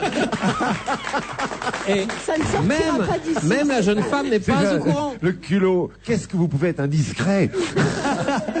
Et vous voulez dire par là que peut-être que vous l'avez pas trouvé non plus, la jeune femme. Si. J'ai trouvé la date pour le mariage, c'est l'essentiel. Oui. Le lieu. Ah non, mais alors là, j'espère qu'effectivement, on sera au courant, qu'on pourra vous envoyer des petits faire-part. C'est quelle date? Début mai. En fait, il attend, il va choisir. Dans un mois. Oui, c'est très proche. Il peut pas dire qui c'est parce que il a décidé, ce sera la gagnante de la ferme, quelle qu'elle soit. Aïe. Ah non, mais déposer une liste, hein, parce que nous, moi, j'adore ça, les gens qui déposent des listes de mariage. Moi, je choisis toujours, vous savez, les petits trucs, les reposes. Couteau, ça se fait plus, ça. Ah bon? Ça se fait plus, les reposes couteaux. Ah, les petits poissons et les petits caniches. À mon âge, c'est ce que je voulais déposer une liste. Ah, mais moi, j'avais des copains qui avaient déposé une liste de mariage très rigolote parce qu'ils refaisaient leur maison. Et donc, ils avaient déposé une liste chez un truc de bricolage. Donc, on leur a acheté. Voilà, oui, ou un truc comme ça. Alors, on l'a acheté des sacs de sable, des truelles, des machins. C'est pour le paquet comme ça. cadeau que c'est plus difficile. Hein. Oui, mais en même temps, Pour la c'était assez bétonneuse. gai quand même à voir. C'est assez drôle. Non, mais à mon âge, on dépose des listes dans les pharmacies. Romain Gary, le caméléon, c'est chez De C'est un Noël. couple d'amis gays, deux filles, qui se sont paxés et qui nous avaient demandé qu'on participe au cadeau commun, et c'était une tondeuse. Mais je t'assure que c'est vrai. Elles ont pas fait exprès, mais c'est vrai. Mon Dieu. Et en plus, fallait être à plusieurs. Je te jure que c'est vrai. Je pourrais même donner les noms, mais je t'assure que c'est vrai. Et elles se sont aperçues après, mais elles avaient vraiment besoin d'une tondeuse. Elles avaient une pelouse, elles avaient besoin d'une tondeuse. Ah oui. Ça, c'est bien drôle. J'osais à peine parler, j'avais commencé à donner le nom du livre dont vous alliez parler, puisque je vous ai confié un livre qui s'intitule Romain Gary, le caméléon, une biographie donc signée Myriam Anissimov, publiée chez De Noël. On commence par vous, Sophie. Alors, pour rester dans le ton du mariage, justement, il y a juste une petite phrase marrante sur ces 900 pages. Il y a beaucoup d'anecdotes, beaucoup de choses intéressantes, mais justement, sa première femme qu'il allait épouser, et qu'il a épousée, qui a été une femme avec qui il a eu des rapports, la seule femme avec qui il a eu des rapports très très sérieux et très amicaux et très longs, et qui vit encore, qui a 100 ans. Cette femme, il était malade la veille du mariage, ou peu de jours avant, et il lui a dit, écoutez, je vais pas pouvoir venir. Et sa femme, très brillamment, lui a répondu, oh darling, faites un effort, ce ne sera pas la même chose sans vous. Très joli. Ah, c'est très joli. C'est très joli. C'est dans le bouquin, ça. Oui, c'est dans le bouquin. Alors, ce bouquin, moi, j'ai été emballé par ce bouquin. Emballé parce que c'est une biographie extrêmement sérieuse, extrêmement recherchée, travaillée, avec des écrits qu'on ne connaissait pas, avec des témoignages de toute sa famille, de tous ses amis, de toutes ses relations. Et c'est vrai que Romain Gary, c'est plus qu'un caméléon. Ce mec-là, il a eu plusieurs vies. Il a été militaire, il a été compagnon de la Libération, il a été diplomate, il était consul de France à Los Angeles, alors qu'il n'était pas en odeur de sainteté vis-à-vis des politiques. Il a écrit des bouquins sous son nom, sous d'autres noms. Il s'est trouvé plusieurs noms. Il a écrit sous 3 noms, 4 noms différents. Il se trouvait des pères différents. Il a un géniteur qu'il a un peu lâché un peu tôt. Et alors, tantôt, il disait que son géniteur était un grand acteur russe, ou alors un diplomate, ou alors un cosaque. Il a eu qu'une grande passion dans sa vie, c'est sa mère. Sa mère qui était une ambitieuse pour lui, pour son fils, qui voulait que ce soit le plus grand, le plus beau, le plus fort, et il pensait que toutes les femmes, après sa mère, avaient l'air d'un buffet froid. C'est ses expressions. Et moi, j'ai connu la dernière femme qui l'a accompagnée. C'est pour ça que Romain Gary m'intéressait spécialement, en dehors de sa grande carrière. Sa dernière femme était la première femme de Fabrice, avec qui j'ai travaillé pendant... L'animateur Fabrice. Pendant 25 ans à RTL.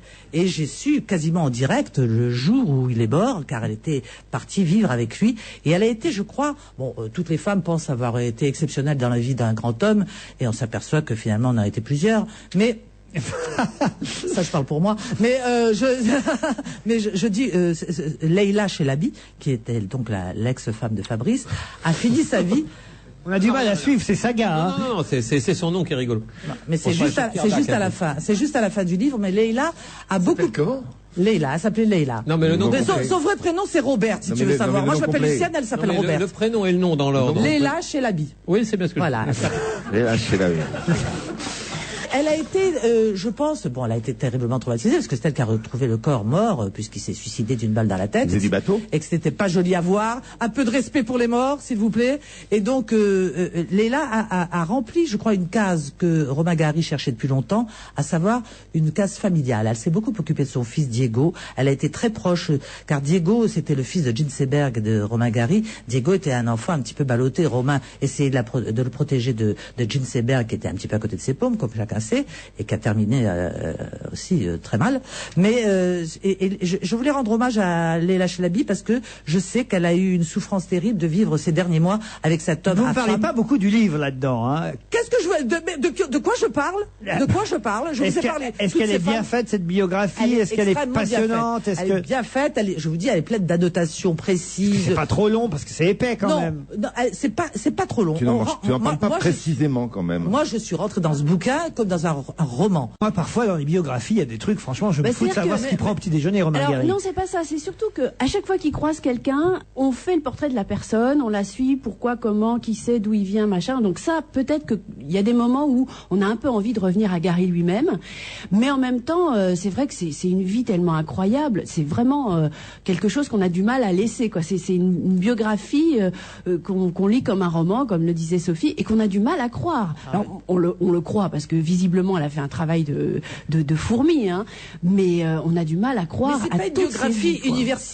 d'universitaire, tu vois. Donc c'est pas barbant. On sent que c'est une romancière qui l'a écrit. Philippe Alfonsi. Revenons 2 minutes sur le bouquin, parce qu'on a beaucoup parlé de Gary, mais voilà, ça c'est le problème des biographies, c'est que, oui, ça raconte l'histoire d'un mec, c'est remarquablement bien écrit, et en effet, on est emporté dans le récit de cette vie tumultueuse de Gary, et on ne s'ennuie jamais. J'ai pas totalement fini, parce que 900 pages, bonjour. Ça finit mal, hein. Bon, il paraît, oui, on m'a dit ça. Et c'est vrai que, Gary, qu'on pouvait croiser il y a quelques années, c'est un type qui était fascinant, il avait un regard absolument fabuleux. Et c'est vrai qu'on retrouve ce type fabuleusement bien restitué dans ce bouquin, qui est vraiment un très très grand livre. Moi, généralement, les biographies, ça m'emmerde. Hein, mais comme j'aime beaucoup Romain Gary, c'est vrai que je l'ai lu avec passion, et c'est un bouquin très très bien fait. Non, parce que c'est vrai qu'on a peu parlé du livre. Il est très bien fait. Voilà. Patrice Lecomte, je suis sûr que vous ne l'avez pas commencé. Donc pas fini non plus. Mais je suis venu ici en me disant pourvu qu'il me donne envie de lire. Non, j'ai pas lu le livre. Ce que je voulais, j'ai pas eu de temps, pardon. Mais vous étiez au courant, salaud. Ce que je voulais juste savoir, c'est que les biographies, au contraire de toi, Philippe, ça me passionne quand il s'agit de gens qui m'intéressent. Mais il y a tout le temps une partie qui est assommante, qui est le début, l'enfance, la petite enfance, l'adolescence. Et moi, ce qui m'intéresse chez les gens qui écrivent, qui font du cinéma, qui sont acteurs, enfin toutes les biographies, autobiographies, c'est à partir du moment où ils entrent dans la vie active, quand ils font le travail qu'on leur connaît. Et là, est-ce que on se tape 150 pages sur l'enfant? Alors je pense que Patrice n'aimerait pas le début. Oui, mais le début explique. Parce que ça commence effectivement par l'enfance. Hein. Non, ça commence pas par l'enfance. Mais non, c'est là où tu te trompes. Ça ne commence pas par son enfance. Ça commence par l'enfance et la vie de ses grands-parents, puis de ses parents. C'est pas très long. Ça. Oh, si, l'enfance de ses grands-parents. Non, mais ça resitue. Moi, j'avoue que c'est vrai que j'attendais quand même avec impatience. Gary le moment où il était un peu adolescent, quoi. Parce que c'est vrai que ça, c'est des passages qu'il faut sauter, ça. Stéphane Collaro. C'est-à-dire que je pense que votre émission, qui est pleine de générosité habituellement, là, a considéré que m'envoyer un livre aussi gros par avion à Saint-Martin, ça allait faire des frais. Et n'ayant pu le trouver sur l'île, malgré des efforts désespérés, je n'ai donc pas pu avoir la chance de... Mais je vais le lire parce que je trouve ça pas mal, d'autant plus que je pense que le conseil de travail est bon. Si on peut lire uniquement les 2 dernières pages, on n'a pas besoin d'y consacrer trop de temps. Non, moi j'aimerais juste pour... Non, mais je vais lire avec intérêt. Les plus jeunes de nos auditeurs qui ne connaîtraient pas la fameuse mystification, la fameuse histoire Émile Ajar, Romain Gary, que soit Philippe, soit Isabelle ou Sophie, vous nous racontiez en 2 mots, mais ce qui s'était passé exactement. Il a eu le Goncourt. Et il a eu cette idée extraordinaire d'essayer de tenter de l'avoir une seconde fois. Dans une période un peu moins faste, il a voulu. Et il a écrit donc La vie devant soi. La vie devant soi. Et il a demandé, c'était son neveu, son neveu, de porter. Alors en plus, ce qui est étonnant, c'est que Gary, ça veut dire en russe, si je crois, ça veut dire étincelle ou flamme, ça veut dire feu. Et je crois que Et Ajar, on aurait pu trouver, parce que Ajar veut dire aussi, je crois, feu ou flamme, etc. Dans une autre langue. Dans une autre langue. Oui, mon cher Lecomte. Donc, il a pris ce pseudonyme d'Émile Ajar. Oui, mais c'était déjà, il y avait une mystification formidable, on aurait pu trouver. Bon, voilà. Donc, il a demandé à son neveu de porter ce livre, de porter ce livre et il a eu le Goncourt, et on ne l'a appris que après. Bon, et c'est ça qui est extraordinaire dans cette histoire-là. Il a écrit plusieurs livres sous le nom d'Émile Ajar. grâce à la complicité de son cousin Pavlovitch, qui s'y est cru aussi. Parce qu'il donnait des interviews, il était À Émile sa Ajar, place. évidemment, à sa place. Et puis après, il y a eu des salades entre eux, évidemment. Mais c'est terrible, vous vous rendez compte, pour le pauvre Ajar d'aller devant les télévisions, être interviewé par les plus grands journalistes Pivot, la littéraires, Pivot, tout ça. Bon, ça doit être. Enfin, il n'était pas sympa de faire un coup comme ça. C'était vraiment. C'est ça qui est fascinant dans cette mystificateur. biographie aussi, c'est que il y a beaucoup d'épisodes qui sont pas tellement à la gloire de Gary. Celui-là, entre autres, parce que finalement, ça se termine assez mal pour ce pauvre neveu. Enfin, et ce qui est bien aussi, c'est que tout est raconté avec la même impartialité, quoi. C'est-à-dire qu'on se fait son opinion soi-même, mais il n'y a pas de parti pris. Elle passe pas sous silence les trucs les moins flatteurs, quoi. Mais le plus beau coup qu'il ait fait, quand même, c'est son autobiographie qu'il a quand même écrite sous le nom de Myriam Anisimov. Publiée chez De Noël. Ça, ce serait quand même la plus belle boucle bouclée. Il l'a écrite après sa mort. Oui, en plus, de façon posthume. Mais Boris Vian avait également fait un coup comme ça. Il avait écrit J'irai cracher sur vos tombes sous le nom de Sullivan, si j'ai bonne mémoire. Vernon Sullivan. Vernon Sullivan. Voilà. Mais de même que Paul Lousolitzer n'a rien signé sous son propre nom. Ben, c'est le pseudonyme de tout un tas d'écrivains de couleur. Romain Gary, le caméléon, c'est chez De Noël, c'est signé Myriam Anisimov. Pour ceux qui ont envie d'en savoir plus sur cet écrivain incroyable, au parcours étonnant, c'est une biographie que vous conseillez ? Absolument. Parfait, on se retrouve après la pub, à tout de suite. Chaque jour à 6h55, retrouvez le journal économique. Chaque matin, les faits, les chiffres, les interviews des dirigeants. Un tour complet de l'économie avec EDF Entreprises, l'énergie des entreprises. Waouh, 25% d'économie! Chez Auchan, jusqu'au 5 juin, ça va faire encore plus waouh. Avec votre carte Auchan, vous économisez 25% sur une liste de 100 produits de grandes marques. Génial, il y a même mon Ariel liquide! Et oui, vous pouvez choisir jusqu'à 100 produits de tous les jours sur lesquels vous économisez 25% cumulés en euros sur votre compte waouh. Ça fait de sacrées économies sur mes courses, waouh! 25% d'économies sur vos marques préférées signalées en magasin. C'est nouveau et c'est vraiment waouh. La vie, la vraie. Auchan. Et nous retrouvons Yves de Risbourg dans un centre commercial. Et oui, dans une grande surface au rayon jardin avec Patrick, son vendeur. Bonjour. Bonjour. Vous installez les parasols chauffants camping-gaz, c'est la saison? Tout à fait, c'est le début de la saison, il fait encore un peu frais, donc on installe les parasols. Dites-moi, on peut déjeuner ou dîner en dessous, il fait quelle température? Il fait 23-25 degrés sous les parasols. Donc c'est idéal pour terminer son dîner. Alors vous aussi, n'hésitez plus, découvrez le plaisir d'être à l'extérieur, bien au chaud, avec un parasol chauffant camping-gaz. Et actuellement, 11 € vous sont remboursés pour l'achat d'un parasol chauffant camping-gaz et la consignation d'un cube butagaz. Ils ont tout.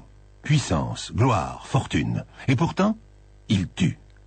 Derrière le décor paradisiaque des riches demeures se cache parfois le plus terrible des enfers. Mon nouveau livre, Crime dans la soie, vous en ouvre les portes. Crime dans la soie de Pierre Bellemare, 30 histoires de milliardaires assassins. Crime dans la soie aux éditions Albin Michel. Pour Pâques, j'ai une envie de noix de Saint-Jacques fraîches. Mais comment faire des économies? C'est bien de m'écouter moi, votre porte-monnaie. Je suis toujours de bons conseils. Aujourd'hui, chez Attaque, j'ai retenu une barquette de 500 grammes de noix de Saint-Jacques fraîches avec corail, élevée au Chili à 7,49 €, soit 14,98 € le kilo. Un prix exceptionnel. Chez Attaque, la fraîcheur, la qualité, c'est toujours moins cher. C'est ça, mon choix économie. Offre valable dans tous les magasins participant à l'opération. Supermarché Attaque, mon choix économie. On va se gêner jusqu'à 18h avec Stéphane Collaro, Philippe Alfonsi, Patrice Lecomte, Isabelle Motro, Sophie Garel. Et un procès étonnant, le procès qui oppose Ophélie Winter à Claude Vorillon. Vous savez qui c'est Claude Vorillon? Non, absolument pas. Ah si, Raël, le fameux gourou Raël, le roi du clonage, demi-frère autoproclamé du Christ, et Ophélie Winter, qui elle pourtant avait chanté Dieu m'a donné la foi, souvenez-vous, ça a été son premier grand tube, peut-être le seul. Eh bien, elle a, dans une interview au magazine Max au printemps 2003, répondu à une question du journaliste qui lui demandait: que penses-tu du clonage? Penses-tu que le clonage est l'avenir de l'homme? Réponse d'Ophélie Winter dans ce magazine: non, je pense qu'il faut tuer Raël. De là, l'avocat ou Raël lui-même tombe sur cette interview et décide d'attaquer en justice Ophélie Winter parce que elle disait qu'il fallait tuer Raël. Et le procès a eu lieu cette semaine. Non, mais je trouve que c'est une histoire.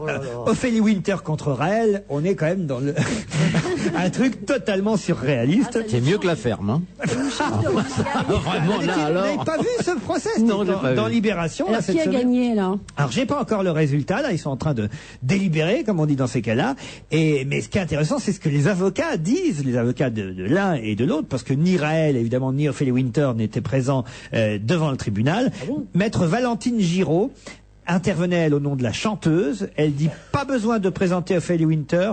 J'ai suffisamment plaidé devant vous pour atteinte au droit à l'image et à la vie privée. On est vraiment dans le léger avec cette interview, dit l'avocate, avec une Ophélie Winter assez dénudée, parce que dans ce magazine Max, souvent les jeunes femmes sont quasi à poil. Et donc l'avocate plaide en disant « Écoutez, franchement, quand vous regardez le titre de l'interview, le titre c'était « Dieu lui a donné le string ». Vous voyez déjà le niveau de l'interview. Donc elle dit, en gros, avec un titre pareil, Dieu lui a donné le string, on peut pas prendre vraiment au sérieux ce qui est dit dans cette interview. Mais Maître Florent, l'avocat de Raël, dit il y a un débat sur le clonage, comme il y en avait un avant 75 sur l'avortement. Personne n'aurait alors accepté qu'on dise il faut tuer Simone Veil. Donc on n'a pas le droit aujourd'hui de dire il faut tuer Raël. Alors après échange d'amabilité entre les deux avocats, Maître Giraud, il y a plusieurs avocats, pour Ophélie Winter, cette fois il dit « Sa sainteté Raël affirme qu'il est immortel, car déjà cloné. Quand on est à ce point au-dessus du commun des mortels, je ne vois pas quel serait le préjudice d'une menace de mort. » Ça, je trouve, ça, alors là, l'avocat est formidable. Non, c'est passionnant à suivre ce genre de procès. Ce serait quand même mieux de cloner Ophélie Winter plutôt que Raël. C'est sûr. C'est déjà fait, oui. On en a une tripotée, si j'ose m'exprimer ainsi. Madame Winter a constitué sa fortune grâce à une chanson intitulée « Dieu m'a donné la foi », dit l'avocat de Raël. Si elle a lu le décalogue, elle aurait dû retenir « Tu ne tueras point ». Non, on est vraiment dans les hautes sphères. C'est un bel échange, hein, quand même. Il faut tuer Raël, évidemment, c'est une façon de parler. Non, mais Stéphane Collaro a raison, c'est totalement absurde de porter plainte pour une phrase. Évidemment, en plus, c'est la manière de parler de Ophélie qui est très moderne et donc c'est une expression comme ça. Non, pas sérieux. Pour se faire de la pub, quoi. Pour qu'on parle de lui. Ça fait un moment qu'on n'a pas parlé de lui, là. Raël ? Il doit se sentir grâce à cette lettre, je fais connaissance avec Raël. J'ai jamais entendu parler de Raël. C'est vrai ? Non. Oh là, mais attends, arrête. J'ai échappé à ça, je suis content. Attention au Youpala. Là, ce sont les mères de famille qui vont être intéressées par ce sujet, puisque les trotteurs pour bébés viennent d'être interdits au Canada et en France, on va peut-être y penser aussi, jugés trop dangereux, provoquant des traumatismes, Oh, c'est stupide. Ah oui? Vous êtes une mère de famille? Eh ben moi, mes enfants ont eu des Youpala et puis voilà. Et Youpala? Les Youpala. Moi, les parcs et les Youpala, je les ai utilisés jusqu'à ce qu'ils aient 15 ans. C'était pratique. Tu les mettais là-dedans et tu pouvais partir, ils bougeaient pas. Ben voilà, et c'est comme ça qu'il y a l'accident. Voilà. Oui. Ça fait des beaux enfants. Ça, c'est peut-être bien pas solide. Ça m'étonne pas qu'il ait. Seul très vite et tout. Il a pas eu le poste pour la ferme. Il s'est pointé à la télé avec son Youpala. Évidemment, à 17 ans, ça fait un peu bizarre. On nous rappelle en tout cas que le Youpala doit toujours être utilisé sur une surface plane, horizontale. Oh oui, non, mais ça, c'est ceux qui mettent des Youpala sur un escalier, évidemment. Mais bon. Eh ben, il y en a. Le Youpala sur le balcon, sans rampe aussi. Au bord de la piscine aussi. Au bord de la piscine, c'est bien aussi, oui. En haut de la montagne. N'oubliez pas non plus que le Youpala ne doit pas être utilisé plus d'1 heure par jour, par tranche de 15 minutes.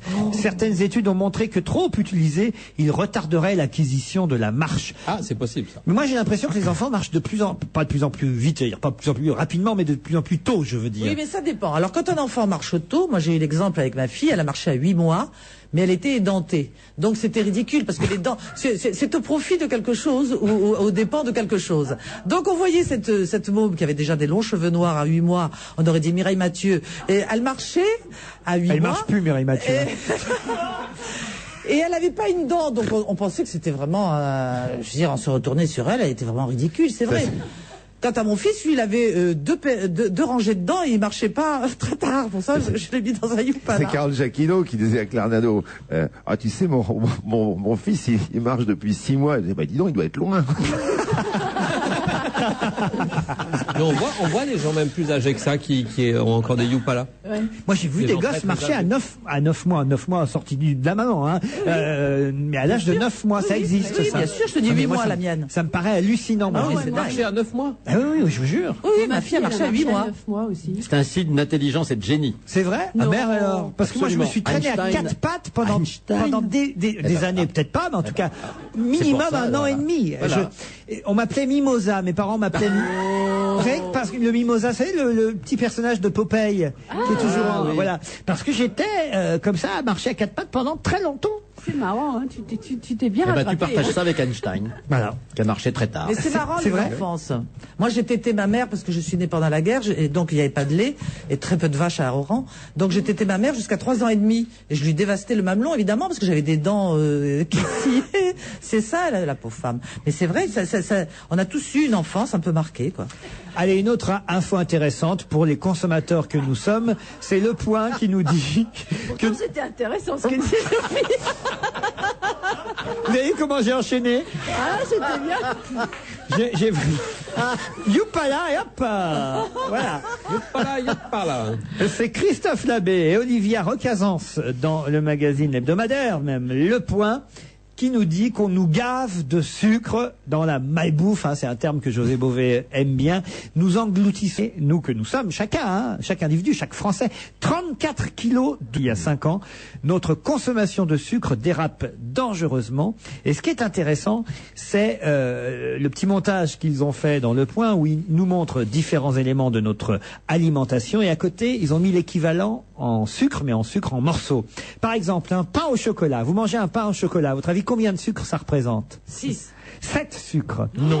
Quand vous mangez un pain au chocolat, c'est 7 sucres. Sans déconner. Le pire, les biscuits soufflés à apéritif. Vous savez, les knackers cacahuètes, les frites là, qu'on Oh là là, adore oui, bouffer devant la télé. Combien de sucres? 2. 8 sucres. 8 sucres dans ce paquet. Ah, dans le paquet, dans le paquet. Mais attends, tout paquet commencé. Et oui, terminé. Et dû. Un Coca-Cola ou un Real Cola, ou est-ce que les pas light, hein, un Coca-Cola normal. Lourd. 6 sucres.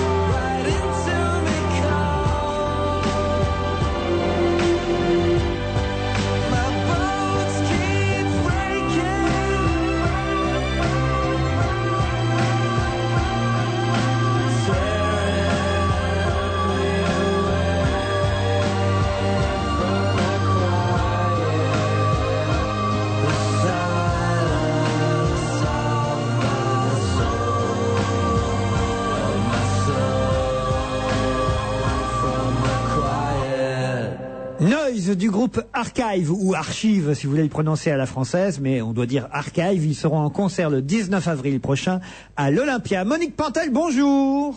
Bonjour. Ah, bonjour Monique. Oui, je suis submergée par le caca des pigeons. Ah oui? Oui, ils s'acharnent sur ma terrasse, on dirait leur cabinet. Aïe. Alors j'ai 2 options. Soit acheter un aigle, soit faire venir la Motro qui leur fera peur.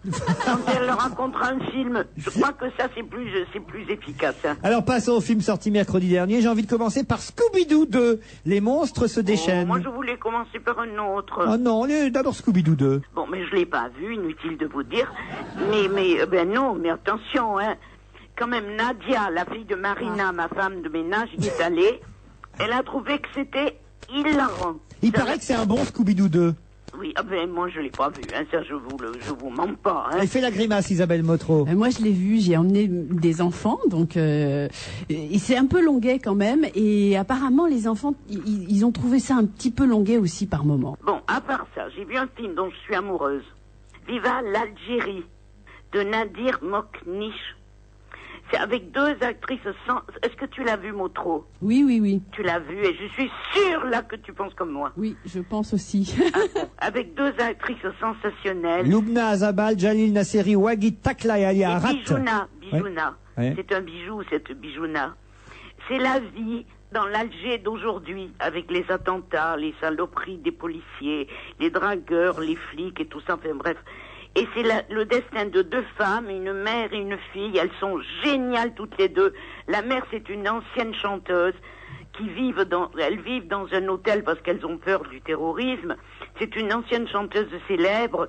Et sa fille, qui est la pauvre, elle erre d'amant pas bon en coups mauvais dans des boîtes, vous voyez. Bref, c'est triste et gai. Et ces femmes sont généreuses, sont sensationnelles. Et c'est un portrait de la vie aujourd'hui. Enfin, moi, je trouve magnifique. Allez-y pour me faire plaisir. Je suis sûre que vous allez tous y aller. Viva l'Algérie, Isabelle. Oui, bah, j'ai pas grand chose à dire de plus parce que c'est exactement ce que j'ai ressenti moi aussi. Moi, je pense qu'il faut y aller pas seulement pour faire plaisir à Monique. Pour vous faire plaisir à toutes les deux. Si vous êtes vraiment d'accord toutes les deux, c'est déjà un événement. Donc, il faut en profiter. Il faut y aller pour se faire plaisir parce que c'est vrai que c'est un film, vous savez, ce genre de film, on ressort de là un peu réconcilié avec le genre humain. Et pour un film qui se passe en Algérie, c'est quand même une performance. Un film d'Ettore Scola, Gente di Roma. Alors ça, on peut le passer. Hein. Ah oui? Ah, moi j'aime bien Ettore Scola. Oui, mais vous l'avez vu ce film? Non. Moi aussi, j'adorais Ettore Scola. Donc c'est Gente di Roma, c'est les gens de Rome. Bon, c'est un peu chiantissime. Hein. Bon, on passe. C'est sympa, mais il faut pas non plus y aller. Hein. Le film de Jean-Jacques Hano, Deux frères, très attendu. Alors, je me suis précipitée comme vous me connaissez, hein. Oui.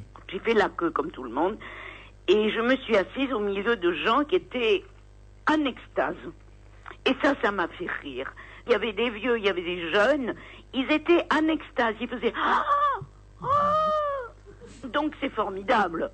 Oui. C'est un conte de fées qui se situe dans le temple d'Angkor. Je sais même pas où c'est, où naissent deux petits tigres. Pendant l'occupation française, là-bas. 18e siècle. Non, ça se passe dans les années 40. Hein. Voilà, bravo, Moutro. Avant, et leurs deux petits tigres naissent là, dans le temple d'Angkor. Ce sont eux les deux frères, hein, les tigres. Oui, c'est les deux frères. Ils sont très mignons. C'est deux petites boules ils sont craquants. Ils sont capturés, malheureusement. Ils vont être séparés. La mère est désemparée, et nous aussi, d'ailleurs. Et un an après, je vous résume, ils se retrouvent, ils se reniflent, ils se ressentent. Ils sentent qu'ils sont deux frères. Ah voilà. Bon, donc c'est mignon comme tout, mais moi j'y ai pas cru. Et qui joue les tigres alors? Alors c'est Gérard Depardieu. Et Gérard Depardieu, il fait les deux frères à la fois. C'est une performance exceptionnelle. Isabelle? Oui, bah, c'est le prototype du film familial qui va ravir les petits et les grands. Ça cartonne, il paraît déjà. Oui, bah, c'est normal parce que c'est dans ce genre-là, c'est très très bien fait. Ça ne manque pas d'une certaine tendresse pour les animaux. Moi, ce qui m'a passionné, en fait, c'est la technique qu'il a fallu déployer pour vraiment filmer ça, parce que ce sont des vrais tigres, évidemment. Et oui. Et il y en a plein puisqu'on les voit à tous les âges. Donc. C'est du beau boulot. Voilà. Et il y a des plans vraiment très étonnants, de très près, des choses, des actions, puisque c'est scénarisé, donc on se dit mais comment l'équipe a pu faire pour arriver à faire jouer des tigres. Voilà. Moi, c'est ça qui m'a intéressé. Le reste, voilà, c'est un film joli. C'est pas le même tigre. Il en a fallu plusieurs pour tourner tout le film. Il y a toute une brigade de tigres, j'imagine. Ouais, c'est ça. Moi, je te laissais venir parce que je disais qu'il devait y avoir un... The Boine Bunny avec Vincent Gallo, réalisé par Vincent Gallo. Et ben voilà, alors là, j'ai jamais vu comment ça s'appelle ce truc, de l'égocentrisme. C'est même pas le mot que je voulais dire. Il s'adore, Vincent Gallo. Oui. Donc on le voit, il est filmé par lui-même. Il est désespéré parce que sa femme est morte et puis de temps en temps il va se laver les dents ou faire pipi. Bon. Et puis à la fin il se fait faire une turlute. Oui. C'est pour ça qu'on parle du film. Hein. Ah voilà. En direct, une turlute. La plus longue du cinéma, paraît-il. Oui, mais elle est très belle. Mais malheureusement la femme est morte, pas la pipe, mais la femme. Donc, voyez, moi, c'est un truc qui me passionne pas. Hein. Coffee on Cigarettes, alors le film de Jim Jarmusch avec Roberto Benigni. Mais c'est des types qui fument des cigarettes tout en buvant du café. Oui. Et malgré ça, on s'endort quand même, hein, parce que c'est des sketchs en noir et blanc. Jim Jarmusch, qui est un pape du cinéma, donc les branchés comme Isabelle sûrement vont adorer. Moi, comme je suis débranchée, j'ai pas beaucoup aimé, hein. Mais il y a des jolis sketchs quand même, de temps en temps, au milieu de tous ces trucs, notamment celui avec Bill Murray. Je vous confirme qu'Isabelle Motro a eu l'air d'avoir aimé. Ah oui, moi j'ai beaucoup aimé parce que effectivement c'est un film en noir et blanc, c'est un film à sketch qui tourne uniquement autour de ça, c'est-à-dire des pauses dans la vie, c'est-à-dire des gens qui fument une cigarette, ce qui aux États-Unis n'est quand même pas anodin, parce que je vous rappelle que c'est dur de fumer une cigarette aux États-Unis, qui fument une clope et qui boivent un café. Et voilà. Et ça suffit. Voilà, et ça suffit complètement parce que Jarmusch il est capable de faire. De toute façon, le cinéma, ça peut être fait autour de rien. Il suffit d'avoir le talent de mettre en scène, de trouver des dialogues et d'écrire des dialogues surprenants. Et on est complètement stupéfait du début à la fin par la créativité de Jarmusch et de ses comédiens. Alors c'est vrai, il y a Bill Murray qui est extraordinaire, qui joue à moitié son rôle. Il y a Tom Waits, il y a une Kate Blanchett qui fait 2 femmes à la fois. Il y a Kate Blanchett, il y a une kyrielle de gens qu'on reconnaît. Il y a Iggy Pop, enfin des gens totalement improbables. C'est un film totalement improbable, absolument charmant au sens fort du terme charme. C'est-à-dire qu'on est sous le charme et on n'a qu'une envie, c'est à la fin du film de les rejoindre et nous aussi de déconner autour de la vie, de la mort, de l'amour, et c'est quand même l'essentiel. Hong Bak, ça c'est pareil, le nouveau Bruce Lee. Alors moi, attention, j'ai adoré ce film. Il paraît que c'est bien. Mais c'est génial, c'est super marrant et c'est spectaculaire. C'est produit par Besson. Mais c'est produit par Luc Besson. En fait, je crois que c'est pas produit par Besson, c'est distribué par Luc Besson. Oui, on se trompe tous les deux, c'est distribué par Besson. Parce que c'est un film thaïlandais au départ. Mais c'est formidable. C'est un jeune paysan, Ting, qui est obligé d'aller à Bangkok pour récupérer la tête du Bouddha du village volée par des mafiosi. Il se bat avec toutes ses forces. Alors il saute sur les gens. Il n'y a aucune arme là-dedans. Il s'est pas truqué. Il n'y a jamais aucun trucage. On l'a reçu sur notre plateau à la télévision, ce jeune comédien thaïlandais. On s'est absolument pas compris, c'est-à-dire qu'on n'a pas pu échanger 3 mots, mais il avait l'air très sympathique. Et le film, effectivement, a l'air plutôt pas mal. Je vous voulais dire qu'il est formidable. Il fait des sauts périlleux. Il est jamais doublé, comme je l'ai déjà dit. Il fait des sauts périlleux. Tout d'un coup, il se retrouve par terre. Il fait le grand écart. Moi, je plaignais ses bijoux de famille, mais enfin, il a l'habitude, visiblement. Et c'est rigolo. Le metteur en scène est marrant. Il y a des bruits. Ah oui. Oui, il y a quand les méchants sont. Arrêtez le caramel, hein. Attention, les pigeons vont revenir. C'est très rigolo, c'est marrant. Les pigeons vont attaquer en piqué. Petit résumé de la semaine, Monique Pantel. Hong Bak, le film familial pour enfants, pour adultes, pour ceux qui aiment évidemment le kung-fu et tout le reste. C'est vite dit quand même, il y a des scènes un petit peu fortes. Scooby-Doo 2, éventuellement. 2 frères, le film de Jean-Jacques Hano qui raconte l'histoire des 2 tigres. Il paraît que ça aussi c'est un film très familial à voir. Et puis alors surtout, votre coup de cœur à l'une et à l'autre de la semaine, c'est Viva l'Algérie. Là, il faut juste trouver les salles qui le diffusent, parce que j'imagine qu'il n'y a pas forcément... Il faut insister, justement. Il n'y a pas forcément une grosse distribution partout en France. Aussi, il faut aller le voir. Et évidemment, conseillé par Isabelle Motro, mais pas par Monique Pantel. Pas moi du tout, faites-moi confiance à moi. Coffee and Cigarettes, le film de Jim Jarmusch. On s'embrasse, Monique Pantel. Oui, est-ce que vous m'écoutez toujours? J'ai pas l'impression. Non, c'est fini. Je ne vous entends plus, je passe sous un tunnel, je crois.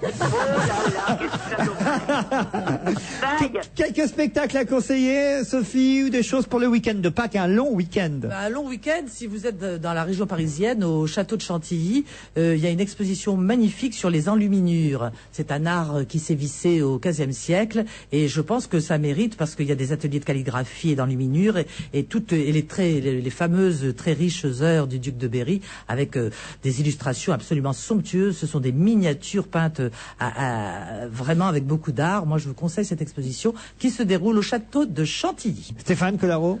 Bon, écoutez, moi je vous conseille éventuellement de rester chez vous avec madame.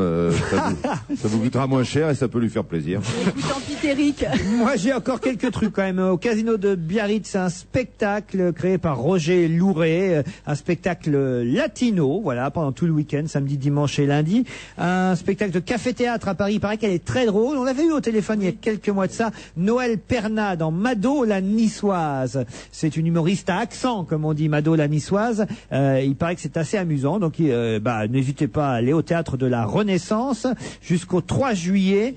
Mado la Niçoise, Noël Perna. Oui. Non, parce qu'il me revient un truc, c'est le spectacle de Jed Marlon qui se reprend à Montparnasse. Avec Louis Rego. Avec Louis Rego. Un simple froncement de sourcils qui est une pure merveille. C'est tout, hein? C'est bien. Il faut rentrer chez madame, Stéphane Collaro. Oui, Surtout s'il l'épouse le mois prochain. Tu Eh oui. partiras après. Qu'est-ce que ça veut dire vous rentrez chez madame? Parce qu'il a dit qu'il fallait rentrer chez madame. Tu dis rentrer chez madame? Non, je n'ai pas dit ça du tout. C'était mal interprété. J'ai dit restez chez vous avec madame. Parfait. Eh bien...